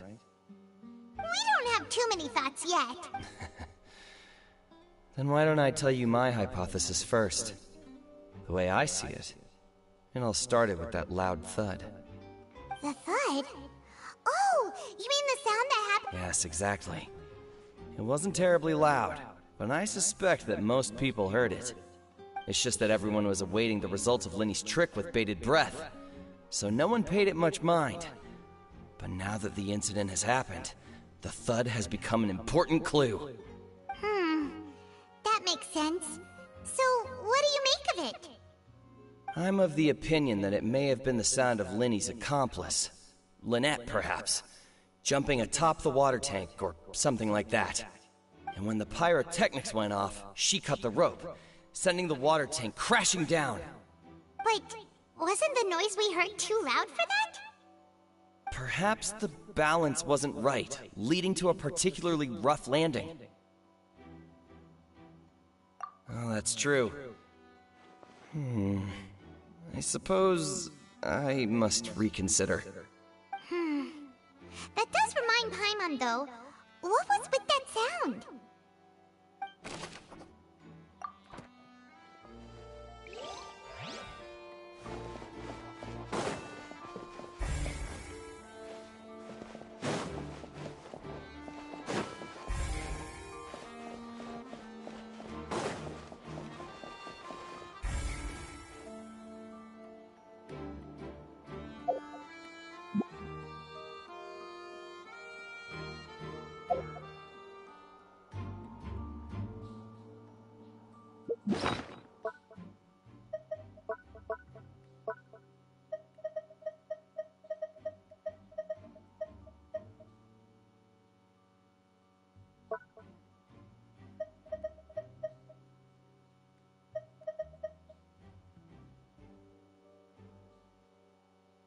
Whoever the murderer was, this people need...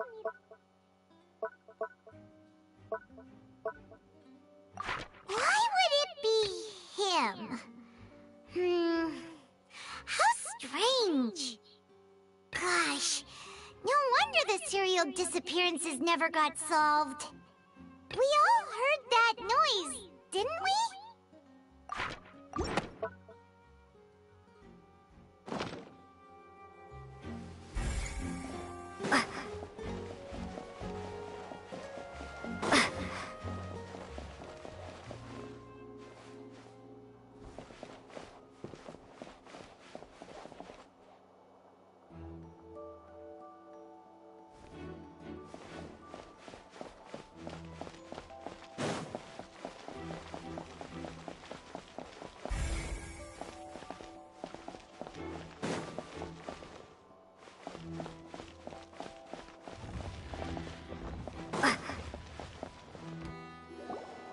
Hey, you!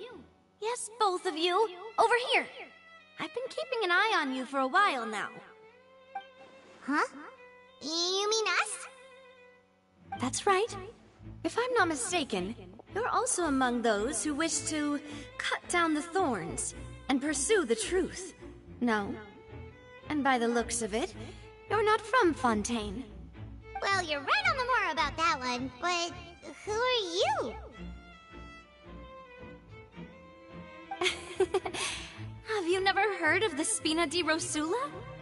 From mediating disputes and providing protection to solving conundrums, you name it, Spina di Rosula does it. And I, Navia, have the honor of being its renowned president. though those who play by our rules call me boss. I'm Silver, her attendant. Pleased to meet you. And I'm Melus.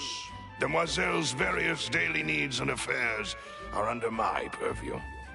Huh? Boss? Demoiselle? What gives with the names? Well, I am the second generation president. Melus and the others are still used to my previous title. My apologies, Demoiselle. Should you prefer, boss, I will endeavor to use that instead. No, no need. You don't have to call me boss. Just Navia is fine. Okay, if you say so. Not that we're members of Spina di Rosula anyway. All merely trifling details. Never mind. Now, back to the situation at hand. That's right. I've always kept an eye on the serial disappearance cases. My interest stems from a matter back from my father's time. Judging from the look of things, I find Linny an unlikely mastermind. Really? We think so too! That's why we're looking for clues now. But how did you come to that conclusion? Intuition, naturally. My unparalleled intuition. Farina sure was quick to point the finger at Linny without any decisive evidence whatsoever, wasn't she? But that's not uncommon for her. If you remember, the Justice had to interrupt her and ask if she was pressing charges just to keep her from getting carried away. Anyway, a trial begins the moment someone levels charges. And, of course, there was no way Farina was going to back down in that situation. Sounds more like you just don't trust the Hydro Archon. Well, what's your opinion? I must admit that she can be interesting at times, but liking her doesn't mean that I'll blindly agree with her. All right, I've answered your question. Now, it's time you answer mine. Wait a minute, did that answer count? Well, I say it does. But don't worry, you won't hear any pointless questions from me. In your opinion, do you think it's right to treat a trial like it's an opera?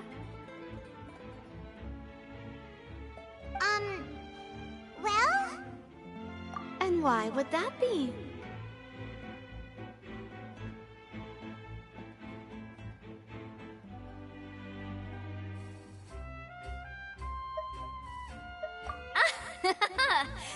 See, Silver and Melus?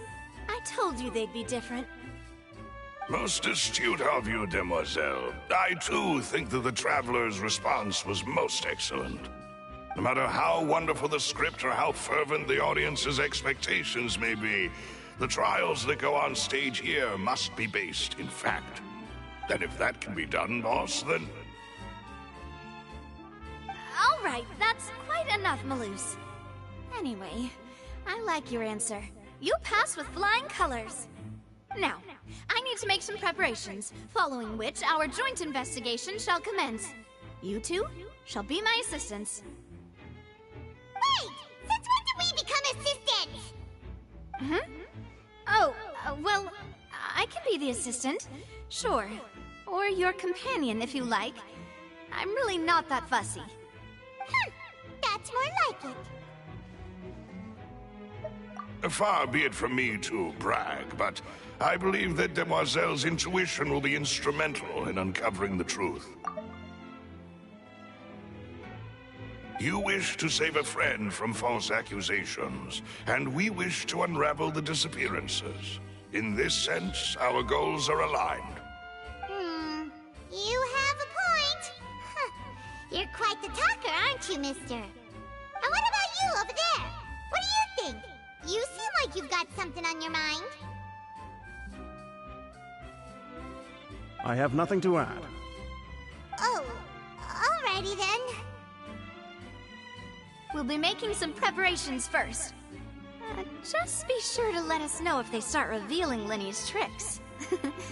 Thanks!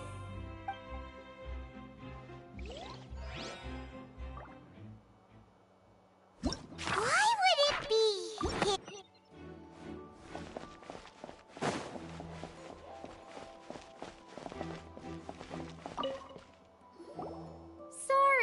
but no one can freely enter or exit the Opera House at the moment. If you wish to leave, you must register your identity with us first. No, we're not leaving. We're representing Linny and Lynette as attorneys, so we're investigating the case. Were you always guarding this entrance? Yes, after the Chief Justice gave the order, everyone coming in or out must undergo a strict inspection. So, the missing girl couldn't have left from here. At least, not from that point on. I doubt there was much opportunity then, either. How can you be so sure, Well, because I was in charge of security near the entrance at that time. I couldn't see Linny's performance from here, which was quite a shame. Just my luck. But still, I did not abandon my post, and I stayed put no matter how loud the applause was. If someone had so much as even approached the door, I would have noticed it, let alone if they had tried to leave. We Melusines are good at that sort of thing, you know. So, it's safe to say the girl couldn't have left through here. Alright, thank you for your help. This'll be useful info.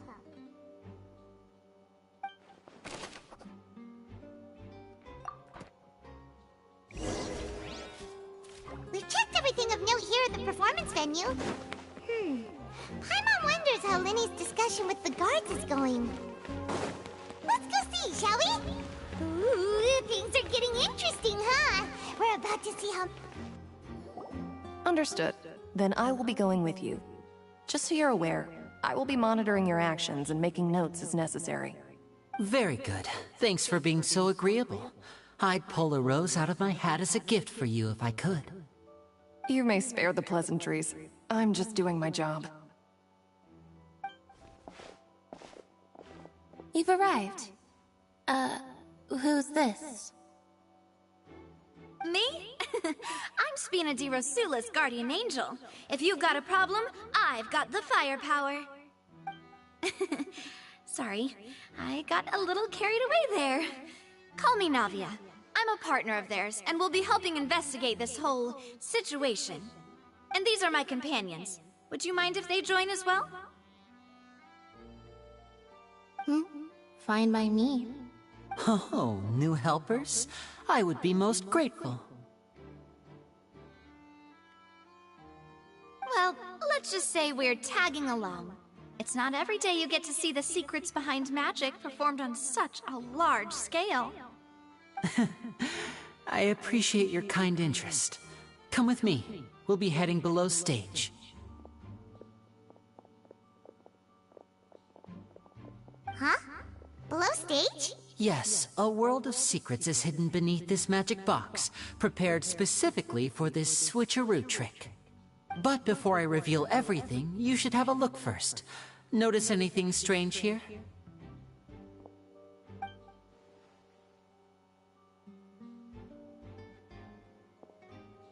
I'm not trying to be dramatic. Remembering the details of a trick will help you understand the methods used to perform it more easily. Huh. Weren't there balloons and other decorations here? Where did all that go? Ah, good eye. That said, you're still far from discovering the answer. The back? You mean the inside of the door? What's different about it? Paimon didn't notice anything. Very good indeed. I thought you might not be in the first row. The back of this door was patterned.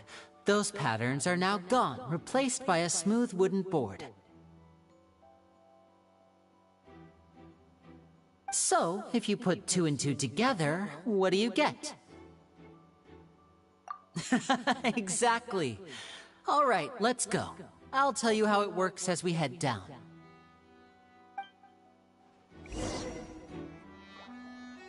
Oh, so there was a passageway under the magic box! I knew you'd figure out most of it as soon as you saw this place. The 2 magic boxes are positioned right above the 2 entrances of the tunnel. See this flatbed trolley? The box with the lucky audience member in it would be shuttled over to the other side using the trolley. This trolley can raise and lower and even rotate, ensuring that the box will face in the right direction. I see. So that's the purpose of the box inside another box. Precisely. The inner box would descend after the audience member was put inside and be moved along the trolley, all while the outer box would remain on stage as if nothing had ever changed. So that's how you did it! Once the box was lowered, the trolley would store some energy through this device here, with which it would complete the rest of the steps. The audience member would only be able to feel some slight movements in the dark, and by the time she walked out, she would already be back on stage. Right! You were talking that whole time, and you even came out for a moment near the end! Ah, yes. A phonograph operated by Lynette was used to achieve that effect. My assistant and I had already scripted our conversation beforehand. When the countdown began, I had already gone to the opposite box via a tunnel using that ladder. And what about Lynette? Where was she? I was in the mezzanine space in the back of the box. Oh, interesting! That's how we were able to coordinate Linny's lines with the assistant. And, by the way, I was the one who walked out of the box at the end. I mean, we are twins. All it takes is a change of clothes and no one can tell who's who. And that's my favorite part of this trick. Only Lynette and I can perform it. So that's how it all worked! Wow! Every detail you revealed was more amazing! Lynette would briefly walk out of the box and then go back in, jumping into the tunnel and escaping before the box on the trolley could finish ascending. And then I walk out of the other box in the audience area, and the trick would be complete. The operative word here being would. But as you saw, Cal was in the box, not our audience member. She, on the other hand, mysteriously vanished. We really don't know how that happened. If not for that interlude, this would have been an astonishing trick. I probably never would have figured out how you pulled it off. And yet, to think that someone was able to use this magic trick to commit a crime. Could we have a look around? I think we can come up with some more leads. This is the scene of the crime, so Linny and Lynette are not permitted to stay here. I'll escort them back up. Yes, of course. No need to be so strict now. I won't disappear into thin air, you know. Thanks, everyone. We're counting on you.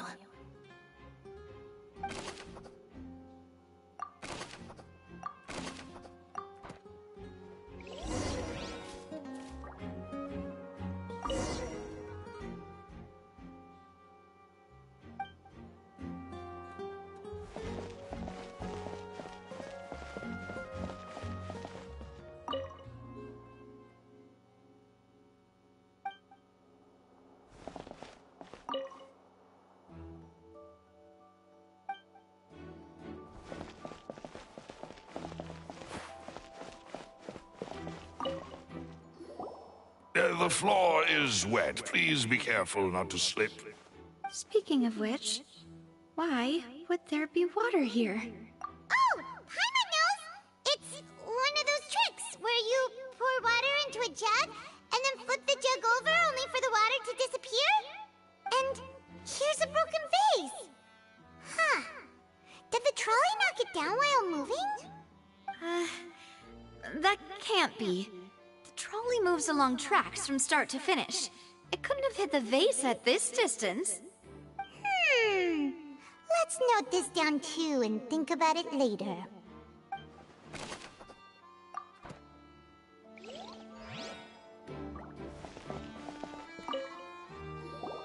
Oh, these are the clothes that the lady chosen from the audience was wearing, right?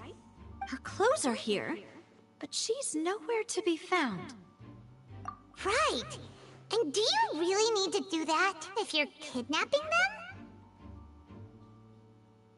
Ugh, this is so confusing. Paimon doesn't want to be a detective anymore.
What's this?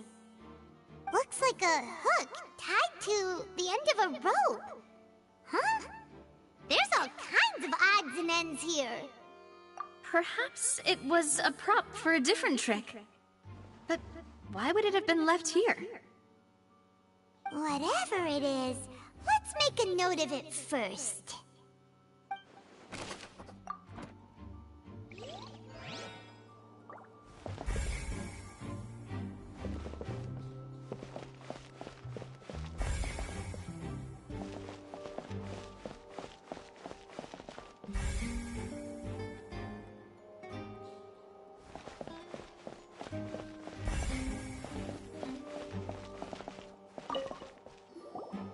What is this place?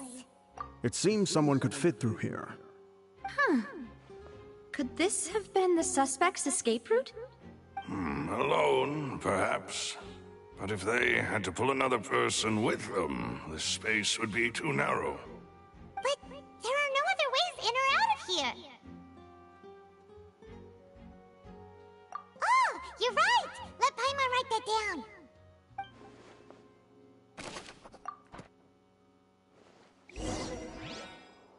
Seems we're just about done investigating down here. Yes. Let's head back up.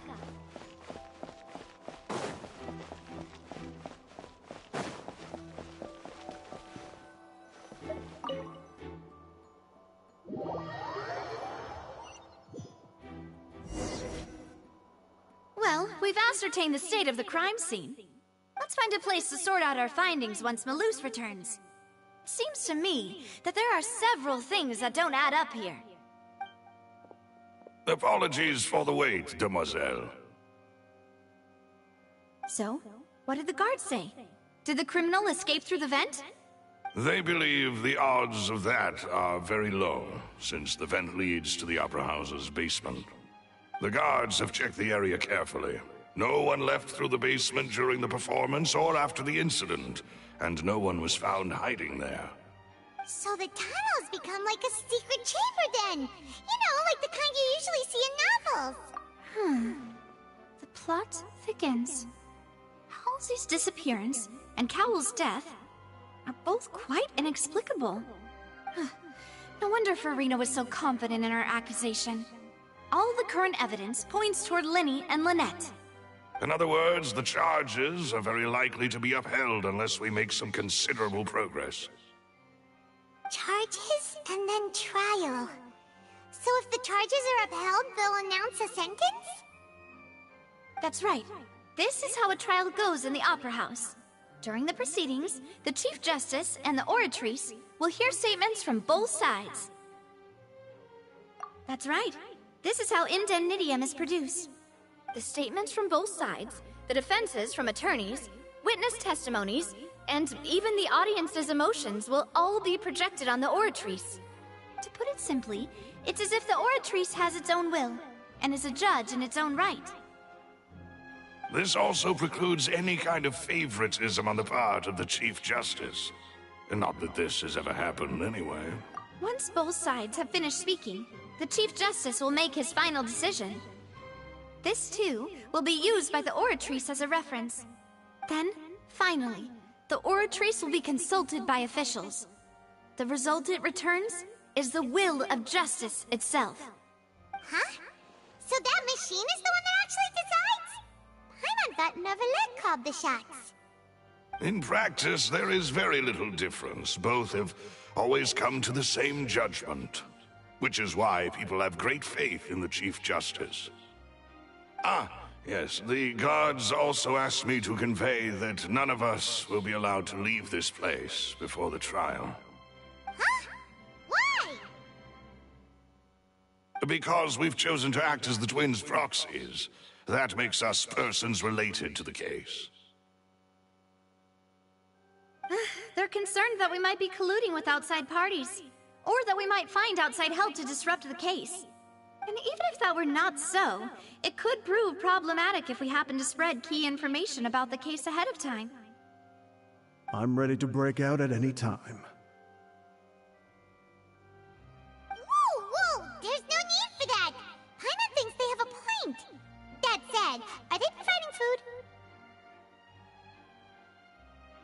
Of course. I just hope you don't mind the lack of options. I'm afraid that catering to all tastes is not in the cards, nor is any guarantee of balanced nutrition. In that case, let's just sort out our findings together here. Pity. I was hoping to take you to try some of Fontaine's fame. I mean, what better way to properly think through our findings than over some tea and sweets?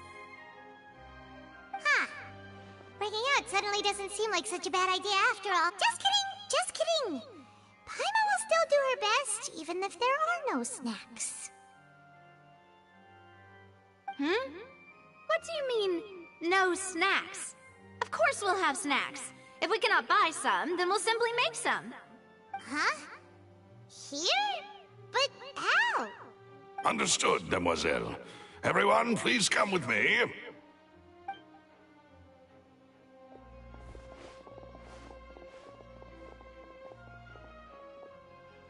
Wait, you're carrying a portable stove with you? Yes, I must be prepared to meet the Demoiselle's baking needs whenever the fancy strikes her. I have eggs, sugar, and almonds at the ready. Good work, you two. Then I'll get to it. Please sit tight for a moment. You'll get to taste my awesome snacks soon enough. These three are quite the interesting group.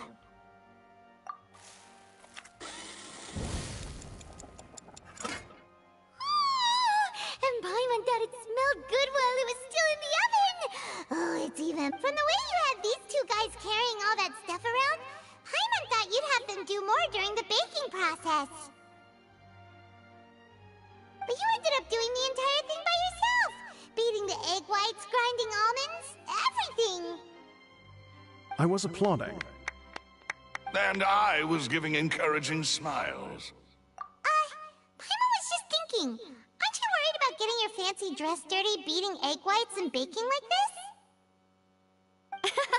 Well, I don't think it's carved in stone anywhere that fancy ladies can only read books, sip tea, ride horses, and play the piano.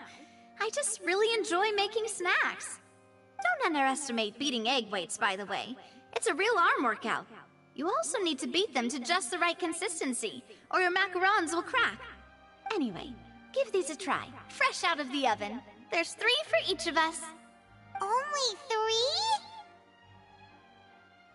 3? Well, eating too many sweet treats might send all that sugar to your head. You wouldn't be able to think clearly about the case on a sugar rush, would you?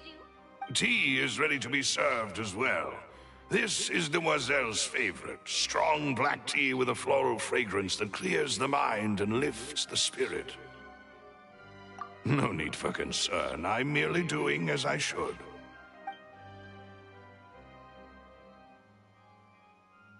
All right then. Down to business. As Paimon mentioned previously, the tunnel seems to be something of a secret chamber. However, we can assume that Linny and Lynette were not alone within it. Some criminal also occupied its sealed confines. The magician twins could have committed the crimes, of course, but they lack any logical motive. Exactly! Why would they do such a thing right when everyone was watching? The flower vase and the thud we heard during the performance could indicate some altercation between Halsey and the criminal in the tunnel, resulting in the shattering of the vase, the discarding of her clothes, and her abduction.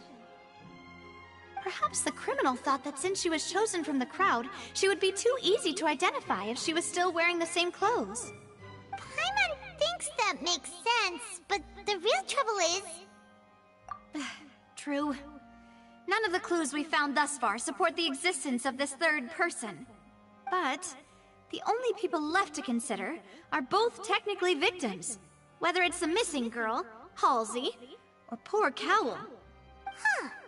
Could Halsey have secretly made modifications to the magic props in order to murder Cowl before making her escape?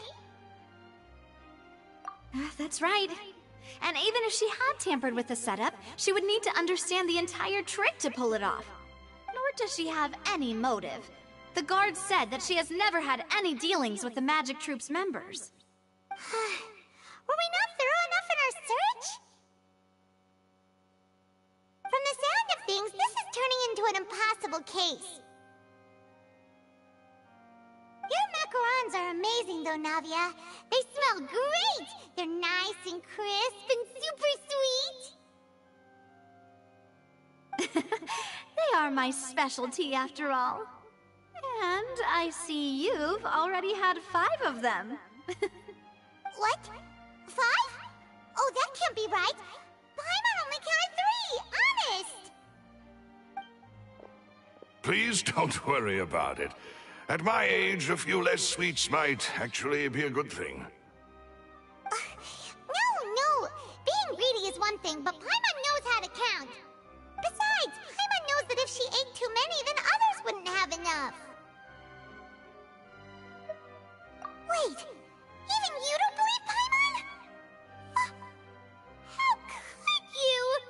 If Paimon ate those 2 extra macarons, then may they turn into stone in her stomach! All right, we get it. Well, I suppose one of us might have gotten too engrossed in our chat and eaten them by mistake. No big deal. Malus, set up the stove again, if you would. Huh? What are you doing? Making sure everyone gets 3 macarons, of course. Exactly. We don't want to trouble you. As you wish, demoiselle. And I have the egg, sugar, and almonds. Well, this...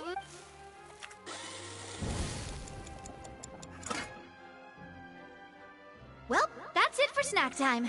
I'm going to have another look around the area. I don't know what we're looking for yet, but we've still got some time. As attorneys, I suggest the 2 of you think the case over again. It would be awkward if you got all tongue-tied on stage during the trial. Alright, thanks for your help, and for the snacks. It was nothing. A small task for the Spina di Rosula. Silver, Malus, it's time to go. I'll be back if I find anything new.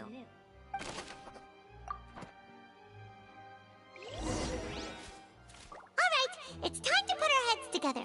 We've got to get our defense ready for the trial. Oh, it's probably gonna be a long and difficult case. There's no point in worrying about that now. We just need to prepare. Here, take Paimon's notes. They should help you review the situation.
Impossible things don't just happen. We'll get to the truth one way or another. Just relax. Even if everyone else suspects Lenny and Lynette, at least we will be supporting them from the stands. Besides, I doubt Verena understands any more about what happened than we do. Thanks, Navia. Well, we'll be going then. Best of luck to you.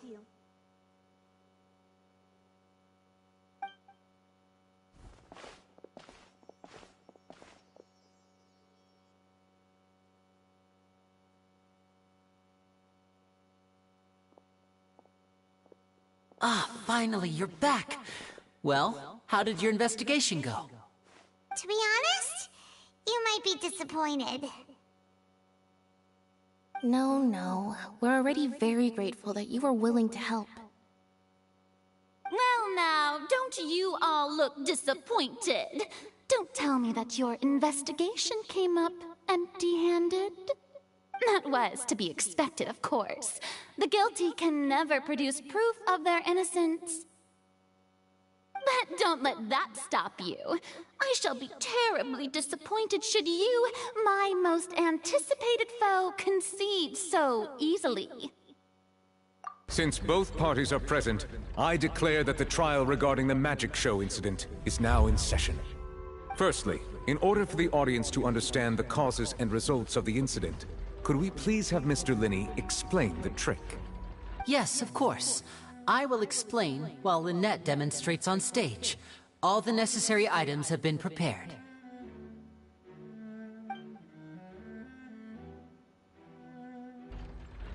Thank you, Mr. Linney. In that case, I take your statement to be that you ran to and remained hidden within the magic box in the audience stands once the trick began, and thus could not have committed the crime. Is this correct?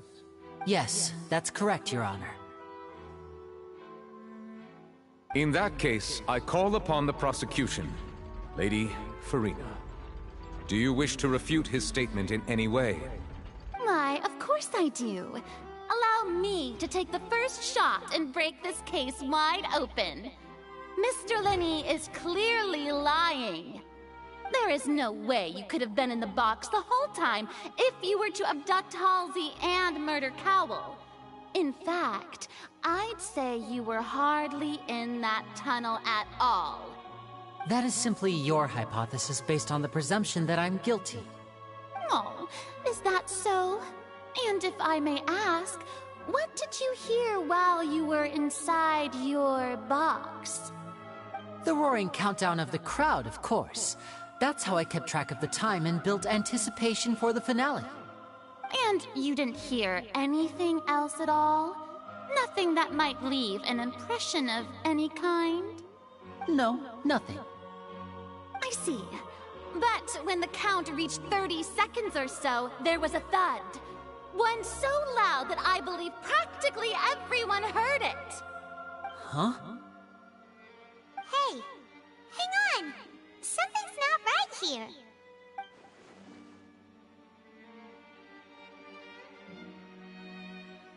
Yeah, I'm sure he could have heard a noise that loud from inside the box. I was right by the box and I definitely heard the thud. Look at those scales. Could those mean... Well then, ladies and gentlemen, allow me to use the words of the magician himself. You never know what can happen in the blink of an eye. Indeed, it seems his alibi can also collapse in the blink of an eye. Of course, I have armed myself to do far more than smash your alibi.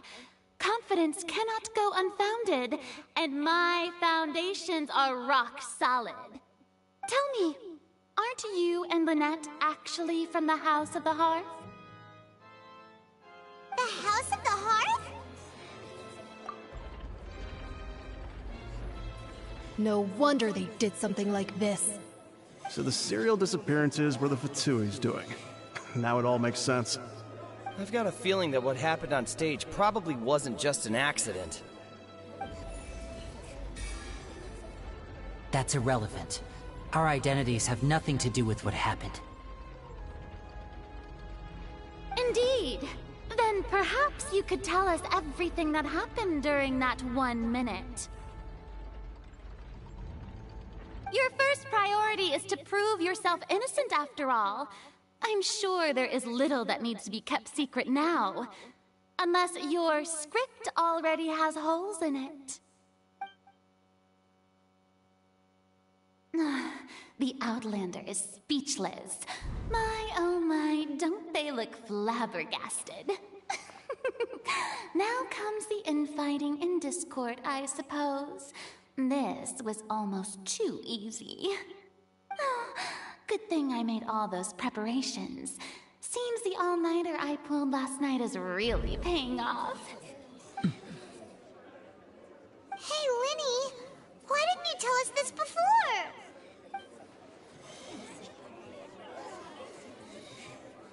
Order! Order!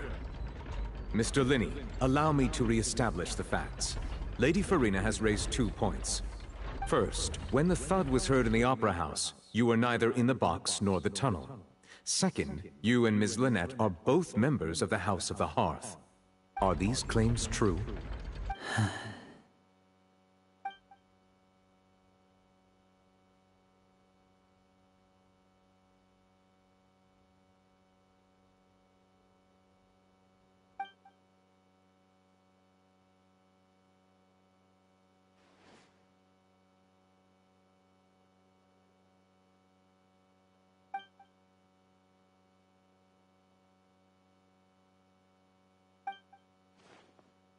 Please answer my question, Mr. Linney. I'm sorry. Yes, they're true, Your Honor.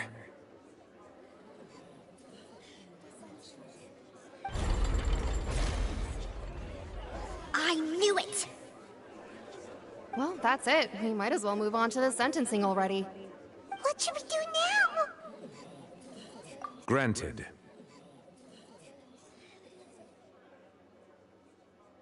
In that case, what is your request? Is that really necessary? They're already as good as guilty. The defendant deceived their own attorneys. What is there left to discuss? Order! Order, I say! Your request is reasonable, and we shall adjourn. This trial will reconvene in 1 hour. So you would stick to Mr. Linney's defense even after knowing what you do now? You certainly have more professionalism than I thought. In that case, my dear audience, let's allow the joy of victory to steep for a little while longer.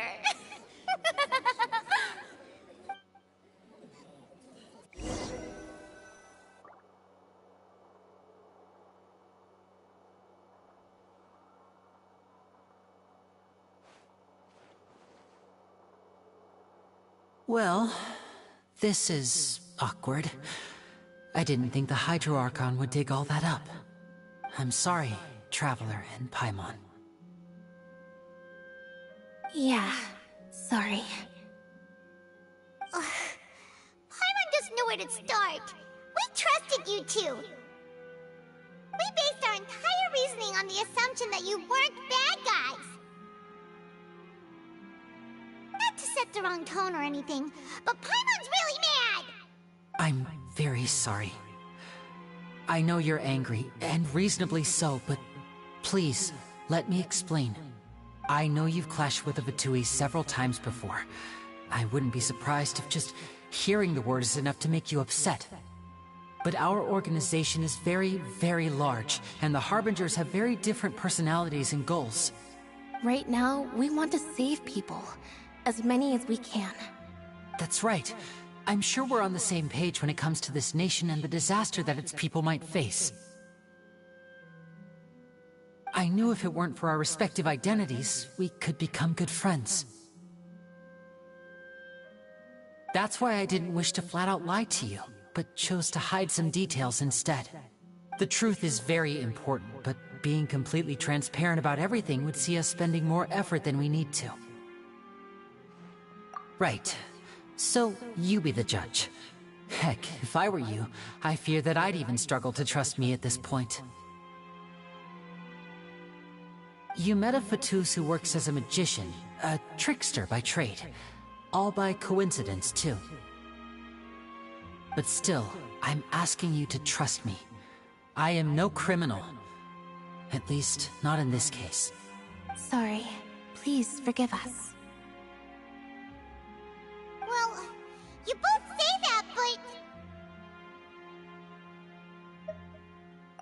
Alright, let's hear your answer first, and no lies now! Of course. I'll answer any question you ask. We've been trying to find out how the Oratrice operates. We want to know why it has a consciousness. Why can it deliver sentences accurately? During our investigations, we learned that the machine's core is beneath it. From that moment on, Lynette and I have been designing this box swap trick, with the objective of getting close to the core. Is that why you needed a whole minute? That's right. In truth, the audience would take about 75 seconds to count down from 60, while I would only need 15 to get to the opposite box. So, after jumping into the tunnel, I accessed the Opera House basement via the vent, and went to investigate the room in which the core is stored. That air vent was created during the construction of the tunnel specifically to execute this step. Well, nothing. As soon as I reached that room and was about to investigate, I heard someone's voice. Which should have been impossible, of course. I was quite certain that I was the only one in the room. That voice seemed to recognize me and tried to speak to me. I chose to err on the side of caution and retreated the way I came. On the way back, I saw the broken vase and the clothes on the ground, but the countdown was almost finished, so there wasn't time to give it any thought. After that, the homicide occurred just as you saw. Well, that explains why you didn't hear the thud. Because of that prophecy I told you about, of course. We must know all we can about this nation's secrets in order to deal with that prophesized crisis. That's the only way we can save everyone. So, there you have it. The whole truth. I swear, I didn't hide anything from you this time. It was never my wish to proceed under this cloud of mistrust either. But, like I said earlier, you can be the judge. If you want to leave because you don't trust the Fatui, there's nothing I can do to stop you. Well, Traveler, you decide. Paimon will follow your lead however you choose.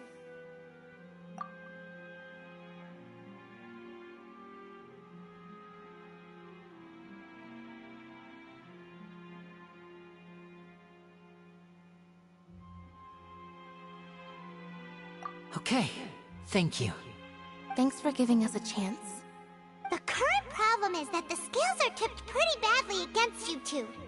If we want to refute the Hydro Archon's accusations, we're gonna need a seriously watertight defense. Huh? Oh, Paimon thinks she gets what you mean.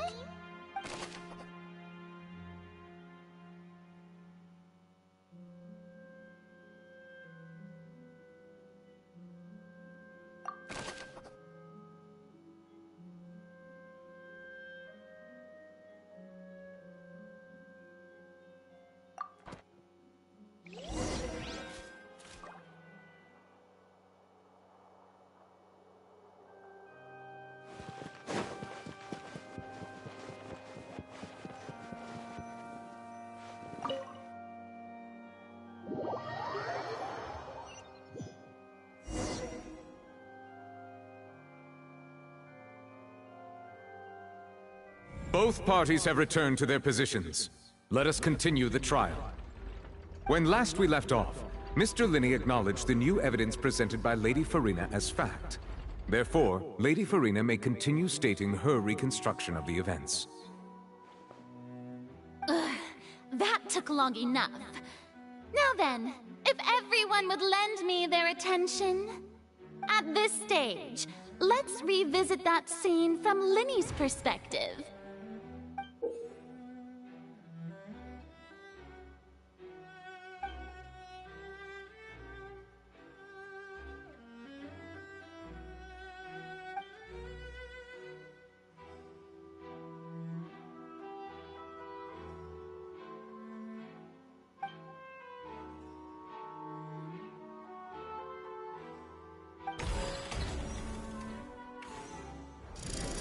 Countdown began, he entered the tunnel.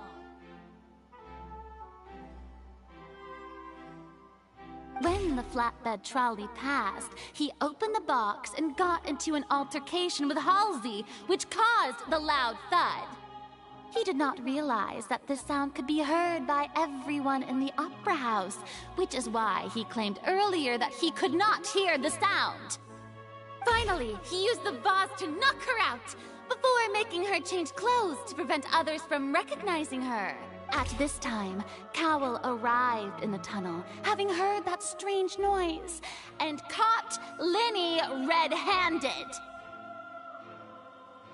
So Linny proceeded to knock him out too before stuffing him into that box.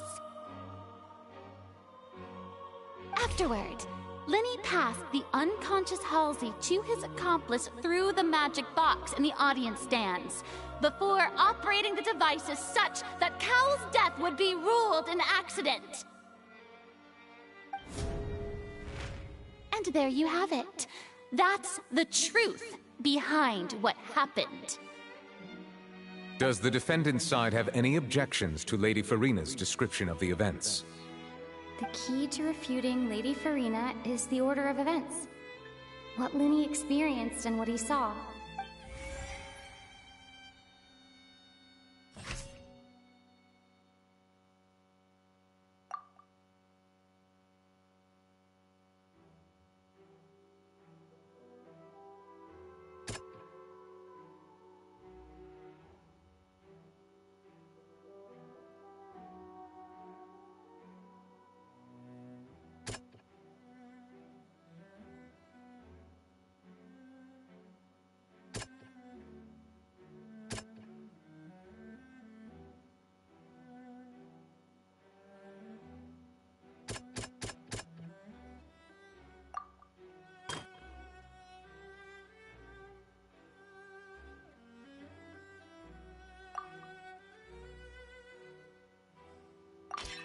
According to Linny, he left via the vent after entering the tunnel.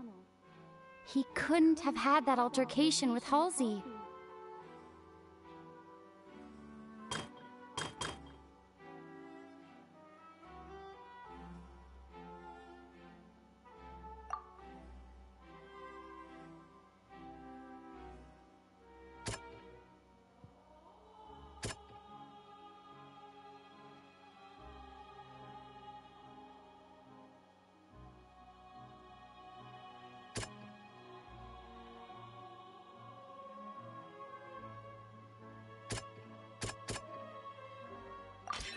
Linny went to the room that contains the Oratrice's core. This is the actual truth.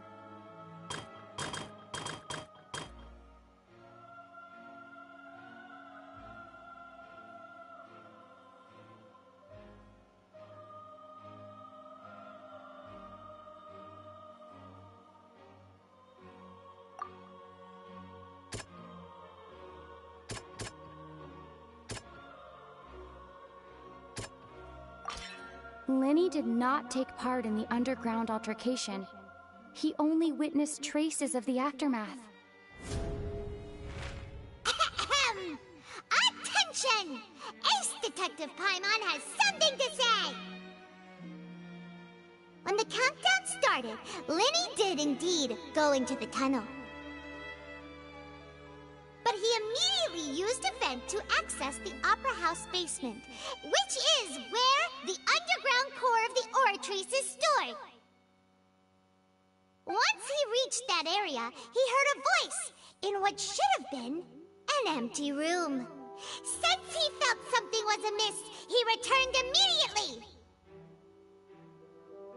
The crime scene had already developed by the time he reached the tunnel again, and in order to complete the magic trick, he did not remain there for any length of time. Finally, he reached the surface, and that was when the accident happened from his point of view.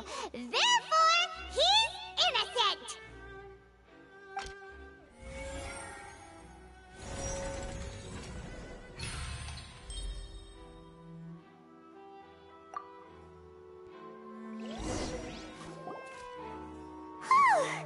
Paimon did it! Paimon actually managed to say all that! Wasn't it other words, you believe that he knew nothing of the incident? That's right! My reasoning?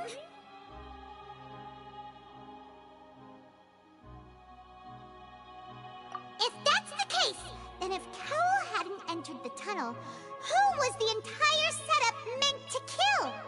Assuming that what you say is true, Lenny only needed to kidnap the young girl to cause a new disappearance case. What would the point of killing someone on stage be? Oh, they have a point.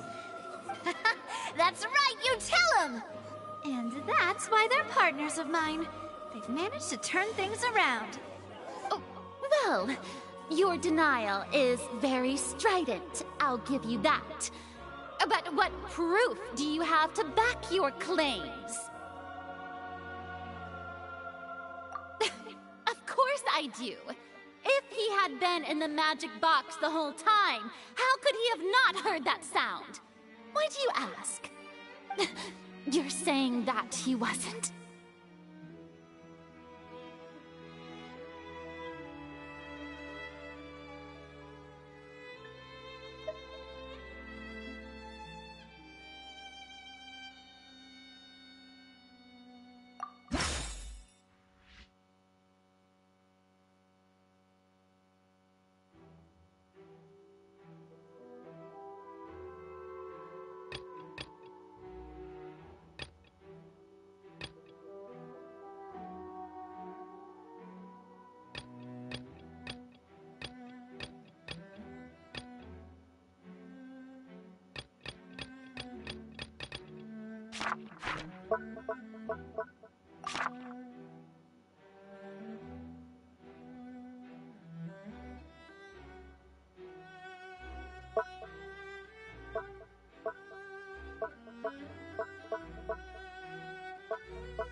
That's right! Lenny wasn't in the box or in the tunnel. That's why he didn't hear anything strange during the performance. This means that when the crime happened, Lenny had already entered the basement via the vent. The same clue you used to disprove his alibi has now become the best proof! How do you like that? Well played. To think you'd use such logic. Well then, if it wasn't Lenny who committed the crimes, then who was it?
Could there have been a third person involved?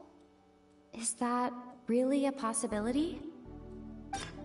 Halsey is the missing person and an ordinary audience member.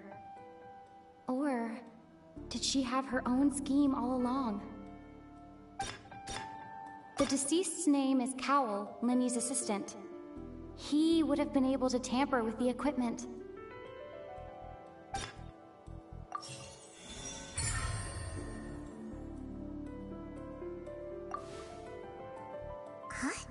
Huh?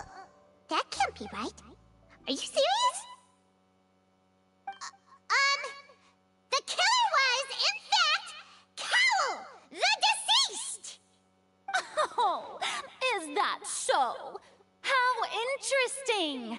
Let's hear your reasoning then. What I must do next is recreate the truth.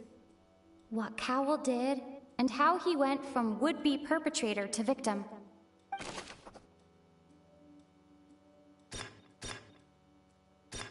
No one entered or left the Opera House through its entrances. So, where would the criminal have wanted to take Halsey?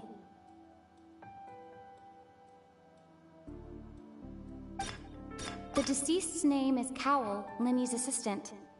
He would have been able to tamper with the equipment. Halsey's clothing was in the tunnel. So, there must have been some fear that she would attract attention. The sound we heard may have come from a clash between the missing Halsey and the criminal. Lenny was not in the tunnel at that moment, which gave our criminal ample time. It would have been tough for both people to fit into that vent. They would likely have bumped into Lenny as well.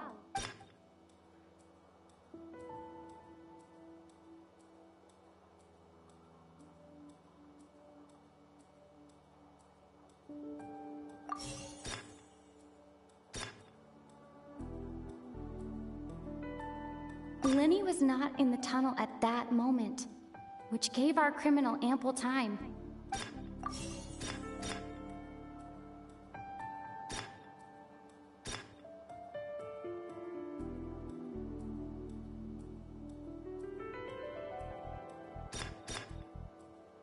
The deceased's name is Cowell, Lenny's assistant.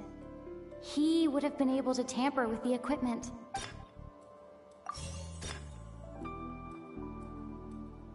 No one entered or left the Opera House through its entrances. So, the sound we heard may have come from a clash between... Halsey's clothing was in the tunnel. So, there must have been some fear that she would attract...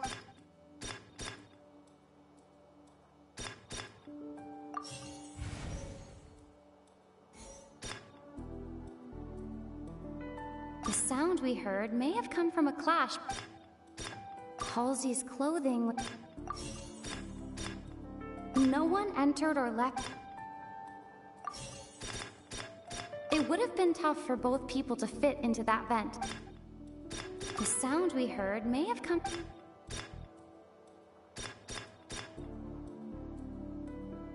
It would have been tough for both people to fit into that vent.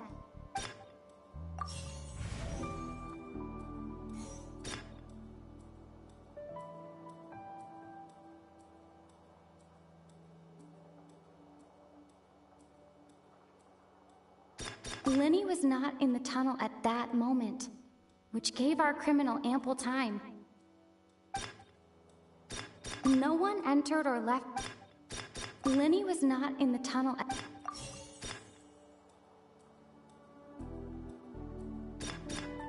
It would have been tough for both people to... The sound we heard may have come from a clap... No one entered or left the Opera House through its entrances. So, the sound we heard may have come... No one entered or left the...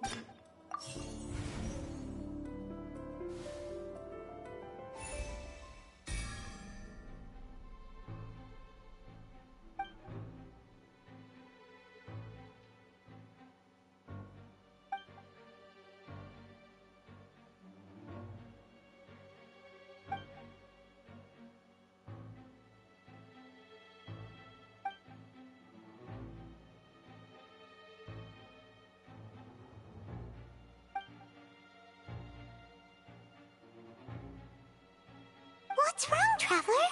Are you still having trouble figuring things out? I see how it is. So this was all just a bluff. And here I thought you had something to show for it. But it seems you're still far from the truth. Look, since we're at a dead end, why not consider a different track? Just like the trick as it transpired, the end result must have been utterly different from the magician's initial design. If only we knew how Halsey disappeared. Well, that would be nice, but the tunnel only has 3 exits, and none of them seem very likely. And it's not like this is a magic trick where you can just make a real live person disappear. You know.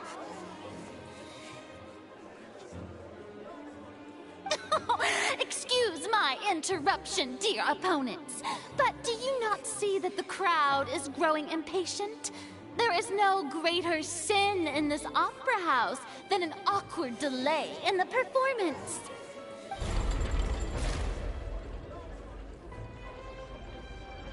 If the defense is unable to make further effective arguments, we will move on to the next stage of the trial. Lenny was not in the tunnel at that moment, which gave our criminal ample time. The sound we heard may have come from a clash between the missing Halsey and the criminal. The deceased's name is Cowell, Lenny's assistant. He would have been able to tamper with the equipment. No one entered or left the Halsey's clothing was in... It would have been tough for both people to fit into that. The vase was not broken by chance. It was used to cover important evidence. The water...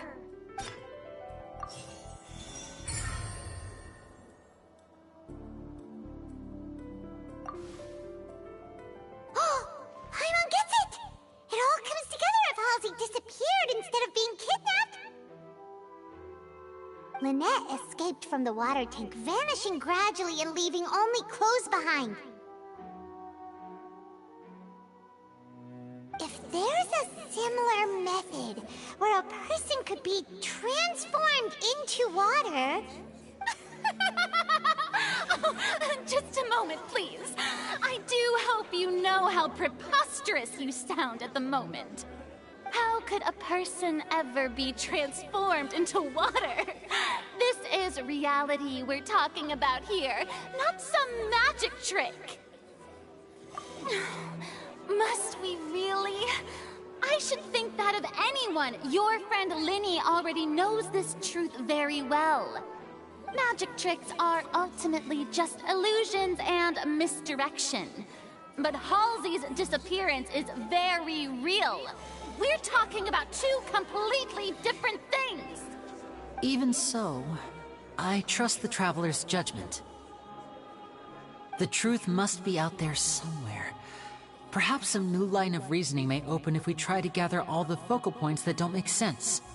Since Cal was the deceased, we haven't placed much attention on him. But given that we aren't making much progress with the case, it wouldn't hurt to have a look at his belongings, would it? People really do come up with all sorts of harebrained schemes when at the end of their rope.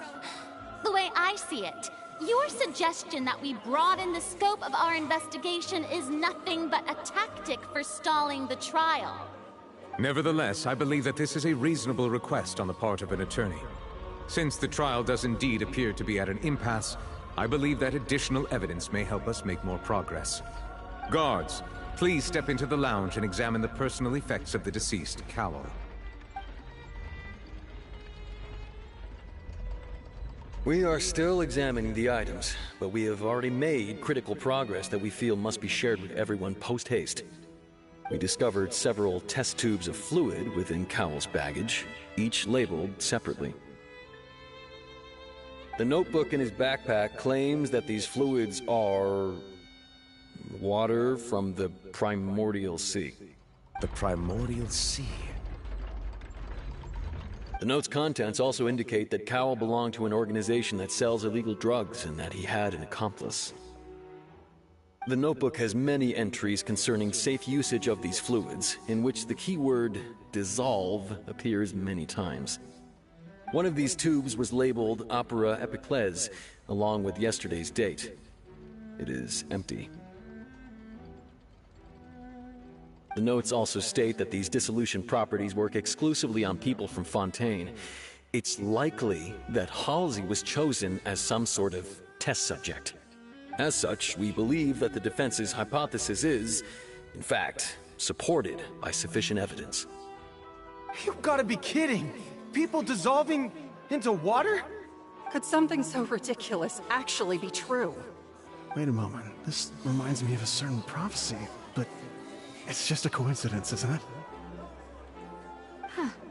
If people can become water, does that mean that the water tank's real use was as a means to hide water stains? And if Cowl was targeting that girl... Wait just a minute. Could that mean... You two, with me, quick! Demoiselle, wait! What about your partners? Let's go. Just trust me. Order! Order! It is undeniable that further examination of the deceased's personal effects has yielded some surprising results, but we cannot yet verify the veracity of these clues. Still, let us assume that these clues are indeed authentic, albeit with the understanding that Ms. Halsey has yet to be found. Guards, please continue examining the items along these lines. Mr. Linney, it appears your hypothesis is supported by the evidence, so please continue speaking. Of course. Thank you, Your Honor. If we uphold this hypothesis, I believe that many of this case's seemingly unrelated clues can be connected together. Right! Like the metal hook! That one didn't make sense at all. Let's think about this. Cowell's methods must have something to do with that water from the primordial sea.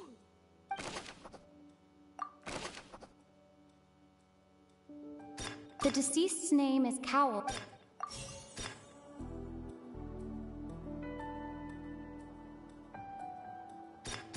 Lynette was in the magic box on stage the entire time.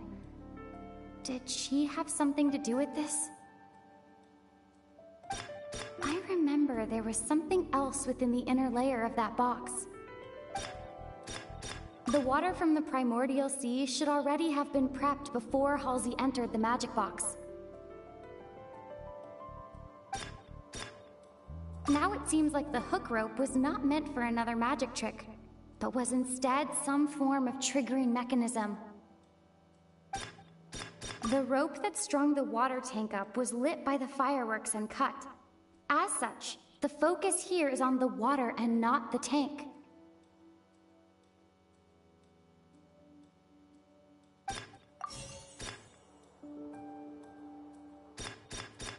The water from the primordial...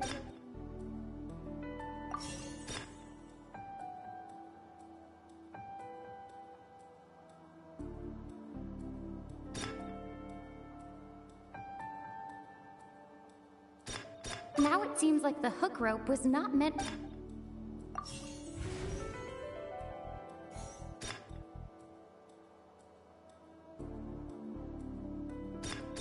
Now it seems like the hook rope was not meant for another magic trick.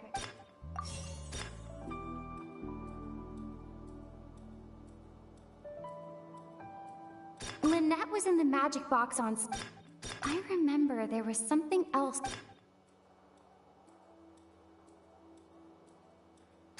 The rope that strung the water...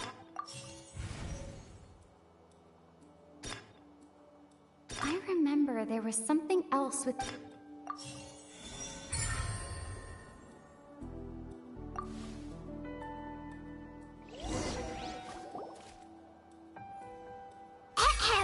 It's Ace Detective Paimon's time to shine again! In the original plan, Cowell would tamper with the water tank rope and the number selector securing his target. When the magic box containing Halsey was lowered, the metal hook would retract gradually and pierce the balloon at the top of the box. When the balloon attached to the box popped, the water from the primordial seed inside it would pour down and dissolve Halsey. Afterward, Cowl would enter the tunnel and break the flower vase to conceal the water inside the tunnel, with the remaining evidence being covered up by the water tank on stage. But he encountered something unexpected in the tunnel, and wound up being fatally hit by the same water tank he meant to use to cover his tracks. Huh. That does make sense. That actually links together a lot of the more confusing pieces of evidence.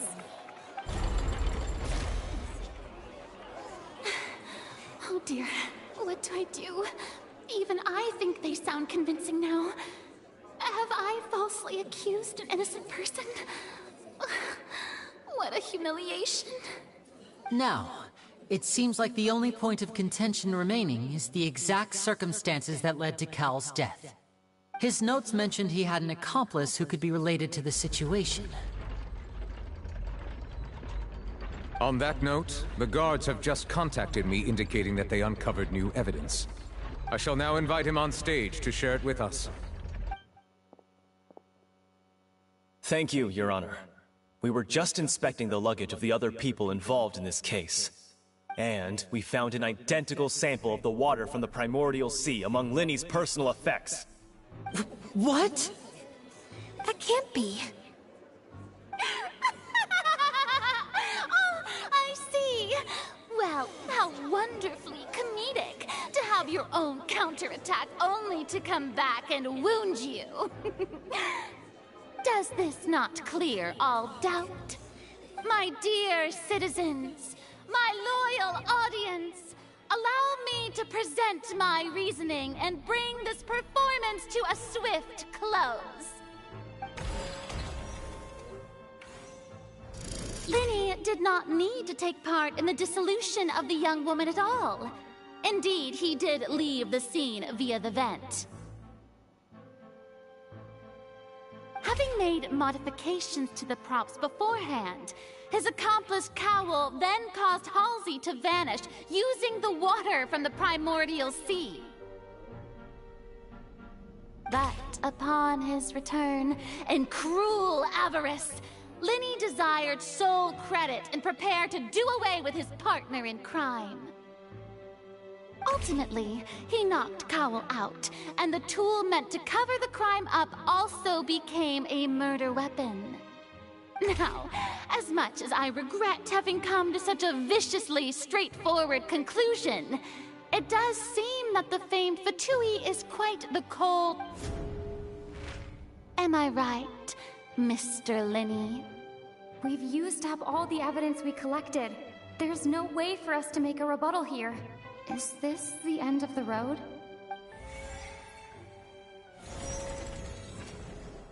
Oh no! Paimon can't think of anything either. It doesn't look like there's any way around this. Seems using the water as new evidence was too good a move. Why did this have to happen now? I think we've all seen enough now. And we have ample witnesses to my flawless reasoning. I believe this is indeed the finale. Now then, my good, noble Chief Justice, should we not, in your view, move...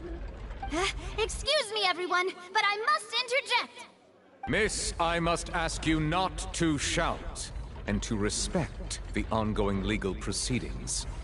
Oh, come on. Don't be hasty. I have a good reason for interrupting, you know. Now, would anyone here like to take a little break from all this debate and see a little magic? I'll show you an amazing trick. One that can bring a young woman who has disappeared back in the flesh, right before your very eyes.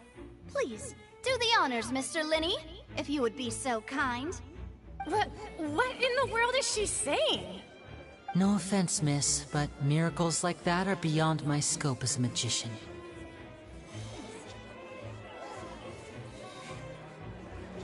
Come on now, don't be silly. Magic is all about misdirection, isn't it?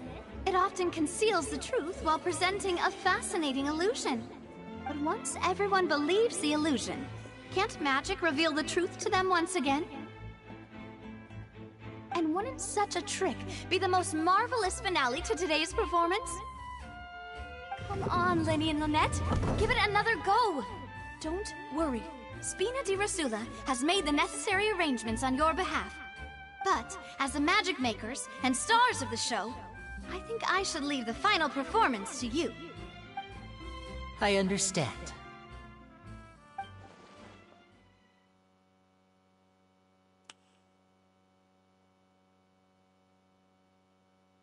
And voila!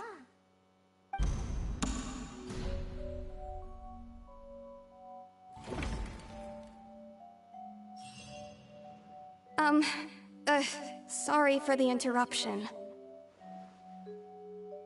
Wait, isn't that Halsey? So the whole thing about people dissolving wasn't true after all?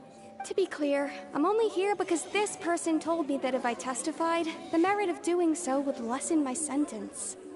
I was hiding outside this room listening to the proceedings because I was afraid that I would be the one put on trial. I was just feeling happy that no one had noticed me, and then before I knew it, she caught me. That'll teach you to underestimate us three. Where should I begin? I'm sorry. I'm the one who killed Cowl. I admit it. What? Why? Firstly, my name isn't Halsey. It's Lillian, and I'm originally from Mondstadt. I heard that Linny's show was gonna be a real thriller, but I missed the chance to buy a ticket, so I stole one. That's how I make a living. I steal stuff here and there. And I'd never been caught before. But I was noticed at the harbor a few days ago, and I barely got away. Linny was the one who caught me in the act.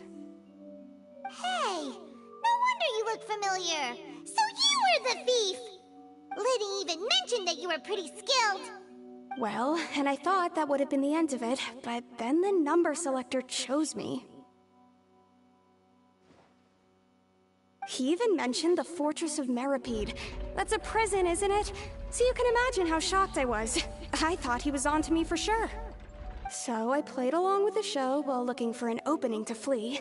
But then I got water poured on me for no reason, and then someone jumped into the tunnel to nab me. I wasn't going to take that lying down, so I knocked him out and stuffed him into the box. There was nowhere to run from there, though, so I had to change my clothes and hide in a box containing performance costumes. I slipped out after the first guard arrived at the scene and continued hiding inside the opera house. Can a person even hide in there?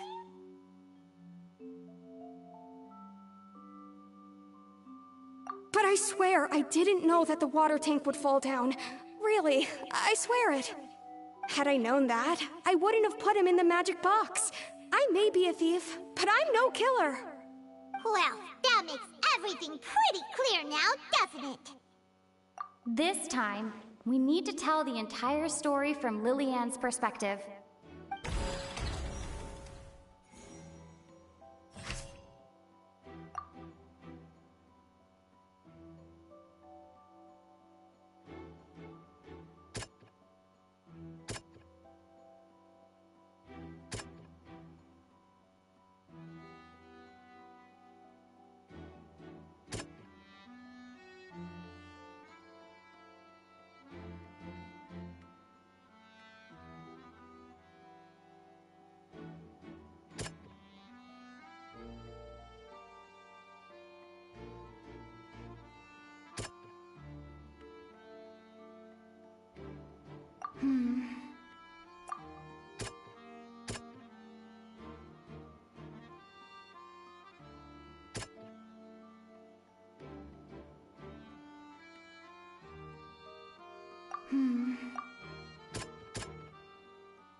flower vase was not broken to cover anything up, but was smashed during the struggle between Lillian and Cowell.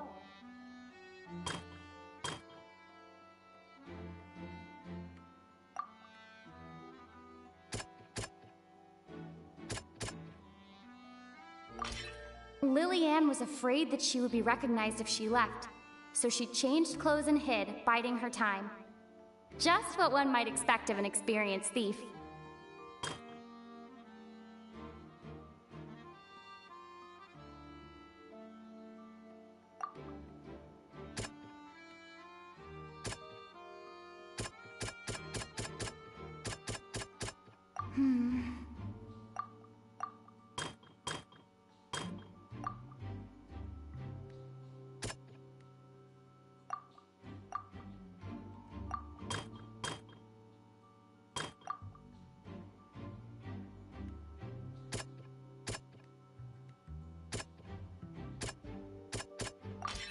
The strange sound wasn't from a fight. It was Lillian's attempt to break out when she was frightened. And it's Ace Detective Paimon time! Having been selected out of the blue, Lillian panicked. Her panic only intensified after she entered the tunnel and had water poured on her head. So she kicked the door open, producing the thud we all heard. Hearing the commotion, Cowell leapt into the tunnel, only to discover that Lillian had not dissolved. He did not know that Lillian was not from Fontaine, but was a thief who made her way in by mistakenly believing that the water from the primordial sea needed time to take effect. He tried to force Lillian back into the box. The two broke the flower vase during the struggle, but Lillian came out on top, knocking Cowell out. With no way of escaping, she changed her clothes and hid in the costume trunk until the performance...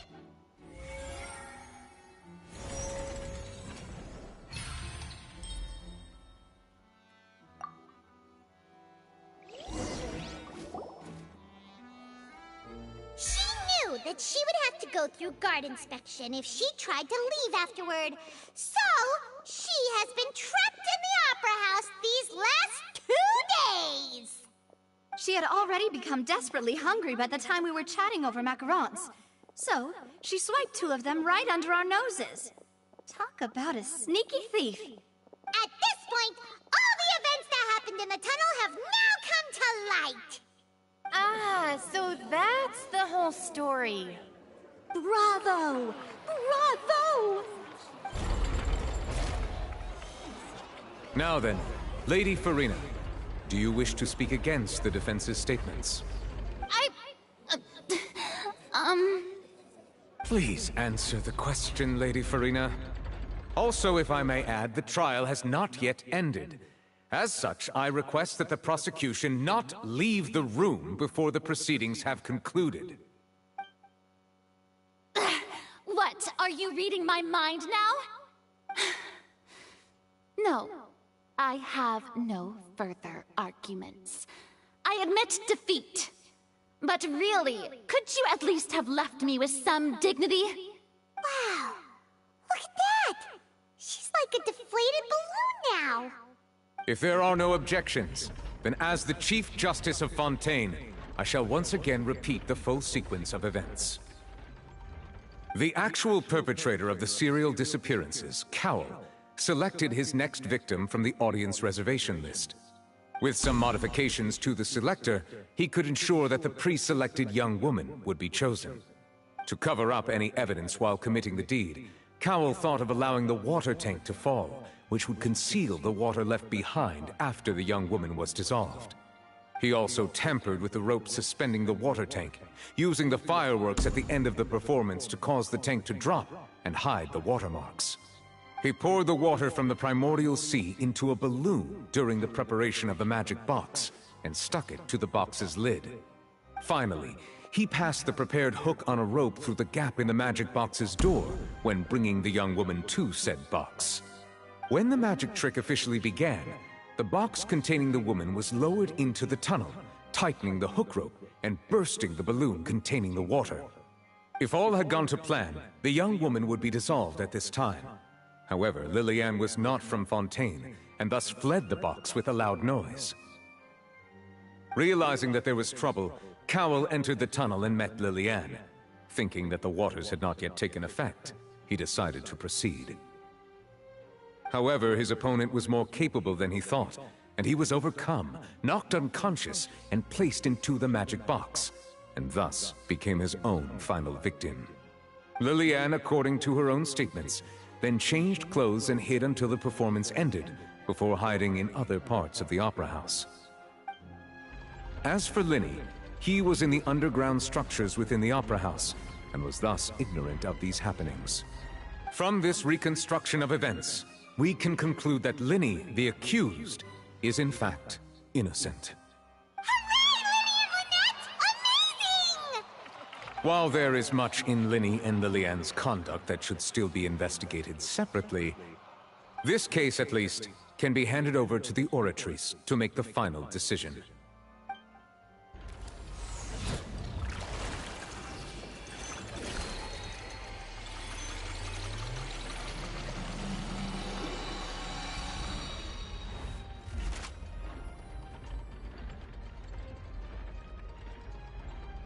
As such, Linny and Lynette are officially declared not guilty.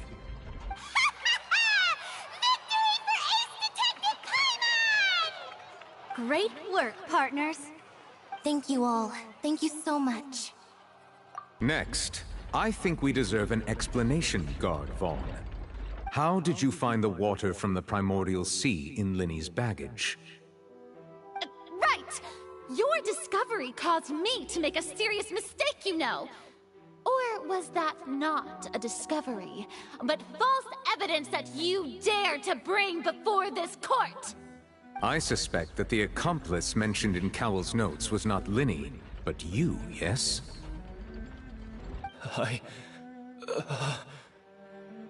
I'm sure you know what you must do to lessen your sentence. Speak quickly! Unless you want to earn yourself a one-way ticket to Coupon Town. I was just following orders. We were supposed to place blame for the serial disappearances onto Linny, and thus cause suspicion to fall on the Fatui. The higher-ups said this was the best opportunity to do so. And now that your plan has fallen through, and the secrets of the water have been revealed, you have become a liability to said higher-ups, yes? Therefore, you would be wise to tell everything you know, and seek the protection of the guards. Yes, I'll tell you everything I know. Our boss discovered that the water can cause people to dissolve. It can also be made into a potion, which when extremely diluted, can cause people to experience unforgettable exhilaration. We've been in this business for a while now, and have made decent mora off it. The disappearances were also the boss's idea. I mean, this is the boss we're talking about.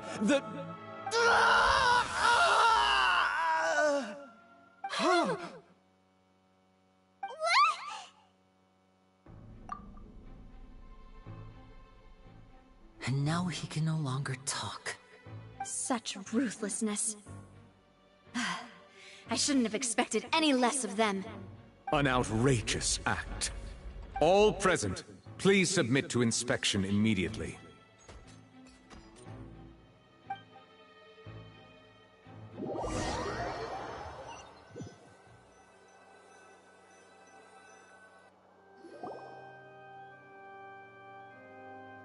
So, we're just going back now? That's true, but... Traveler, Paimon! Please wait. Linny... I know you may not want to speak to me right now. Maybe you don't even want to look at me. But still, let me thank you again for defending me to the end. Even after you learned that I'm a member of the Fatui.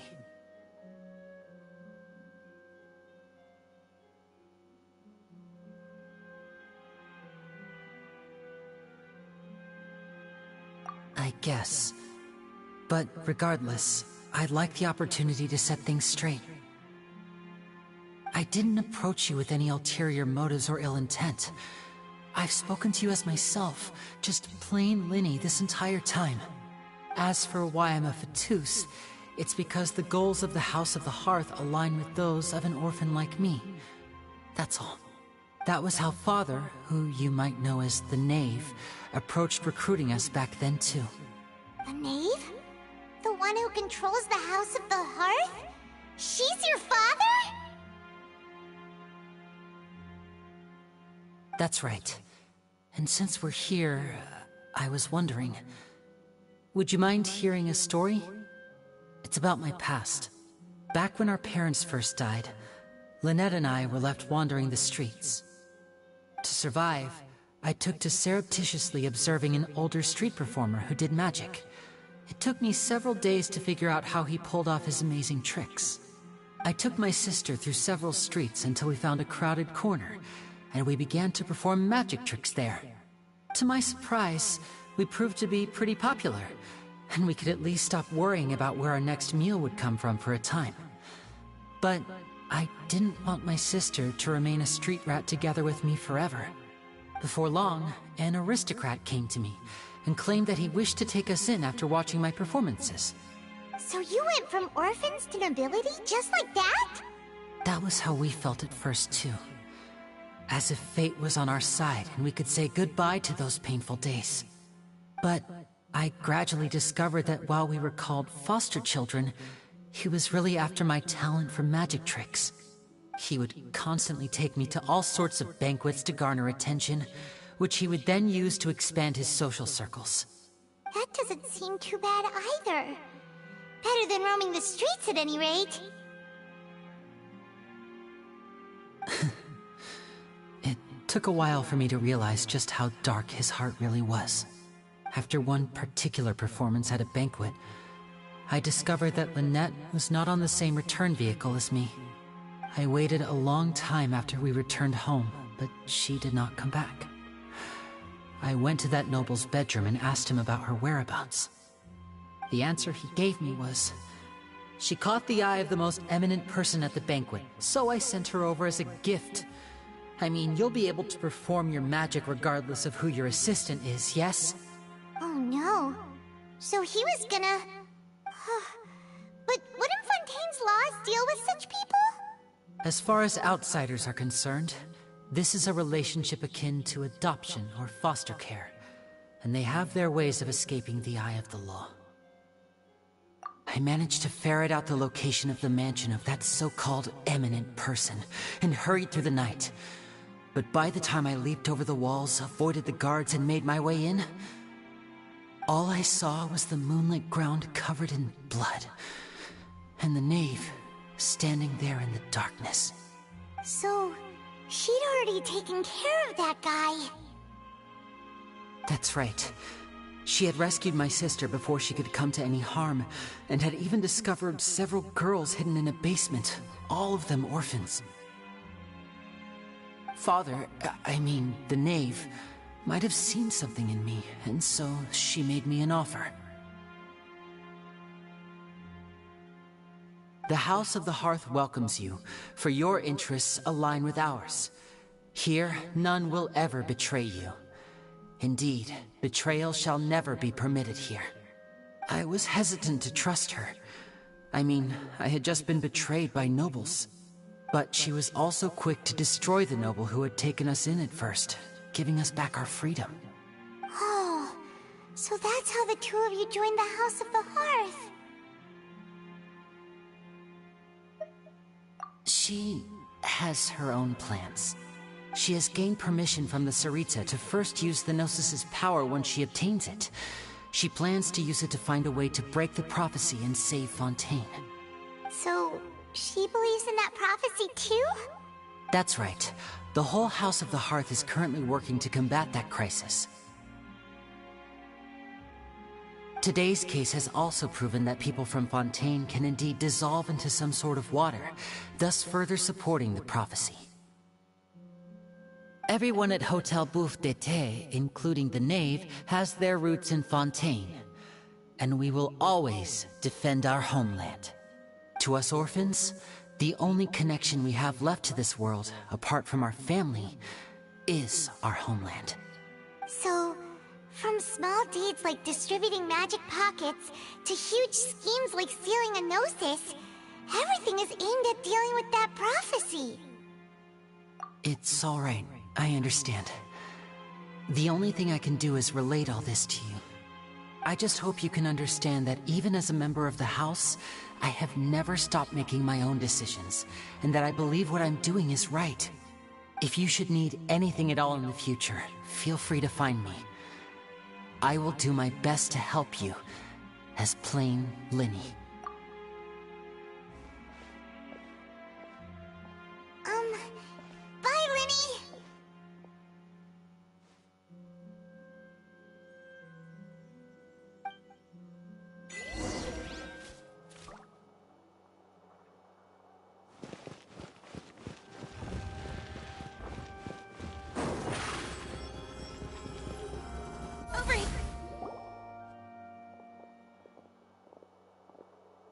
Hey there!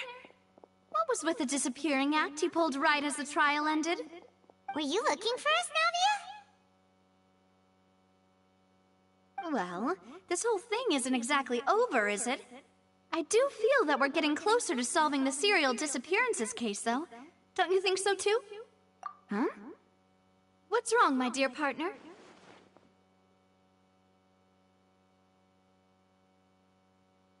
Besides, are you sure we're the ones who've been cracked a case that's been cold for decades now? And given that there's new evidence from the trial, there should be a trail of breadcrumbs for the Hydro Archon's people to follow now, right? Ah. I see. Well, I won't lie. I'm a little shocked to hear that from you. But I suppose you are just travelers who have only arrived in Fontaine after all. Sorry. I might have been too presumptuous. Don't say that, Navia. Ah, and we were having so much fun investigating with you, too. It was like having new waters flowing into a stagnant mire, causing new hope to spring forth, and the reflection in the murk to become clearer. Well, sorry about that. I'm a bit prone to nostalgia. Don't mind me. Wait, shall we have a farewell meal? You know, to commemorate our time as partners? Huh? Do we really need to get that formal? Well, guess you really did treat us as partners, huh? Well, I'd just like to have a proper ending to every important memory. That way there are no regrets later. Anyway, it would just be a meal, so it shouldn't take up too much of your time. You don't have to twist Paimon's arm. If Boss Navia's treating, count Paimon in! Oh, wonderful. In that case, why don't we return to the Court of Fontaine and head to the Hotel de Boer? I believe we'll make it just in time for dinner.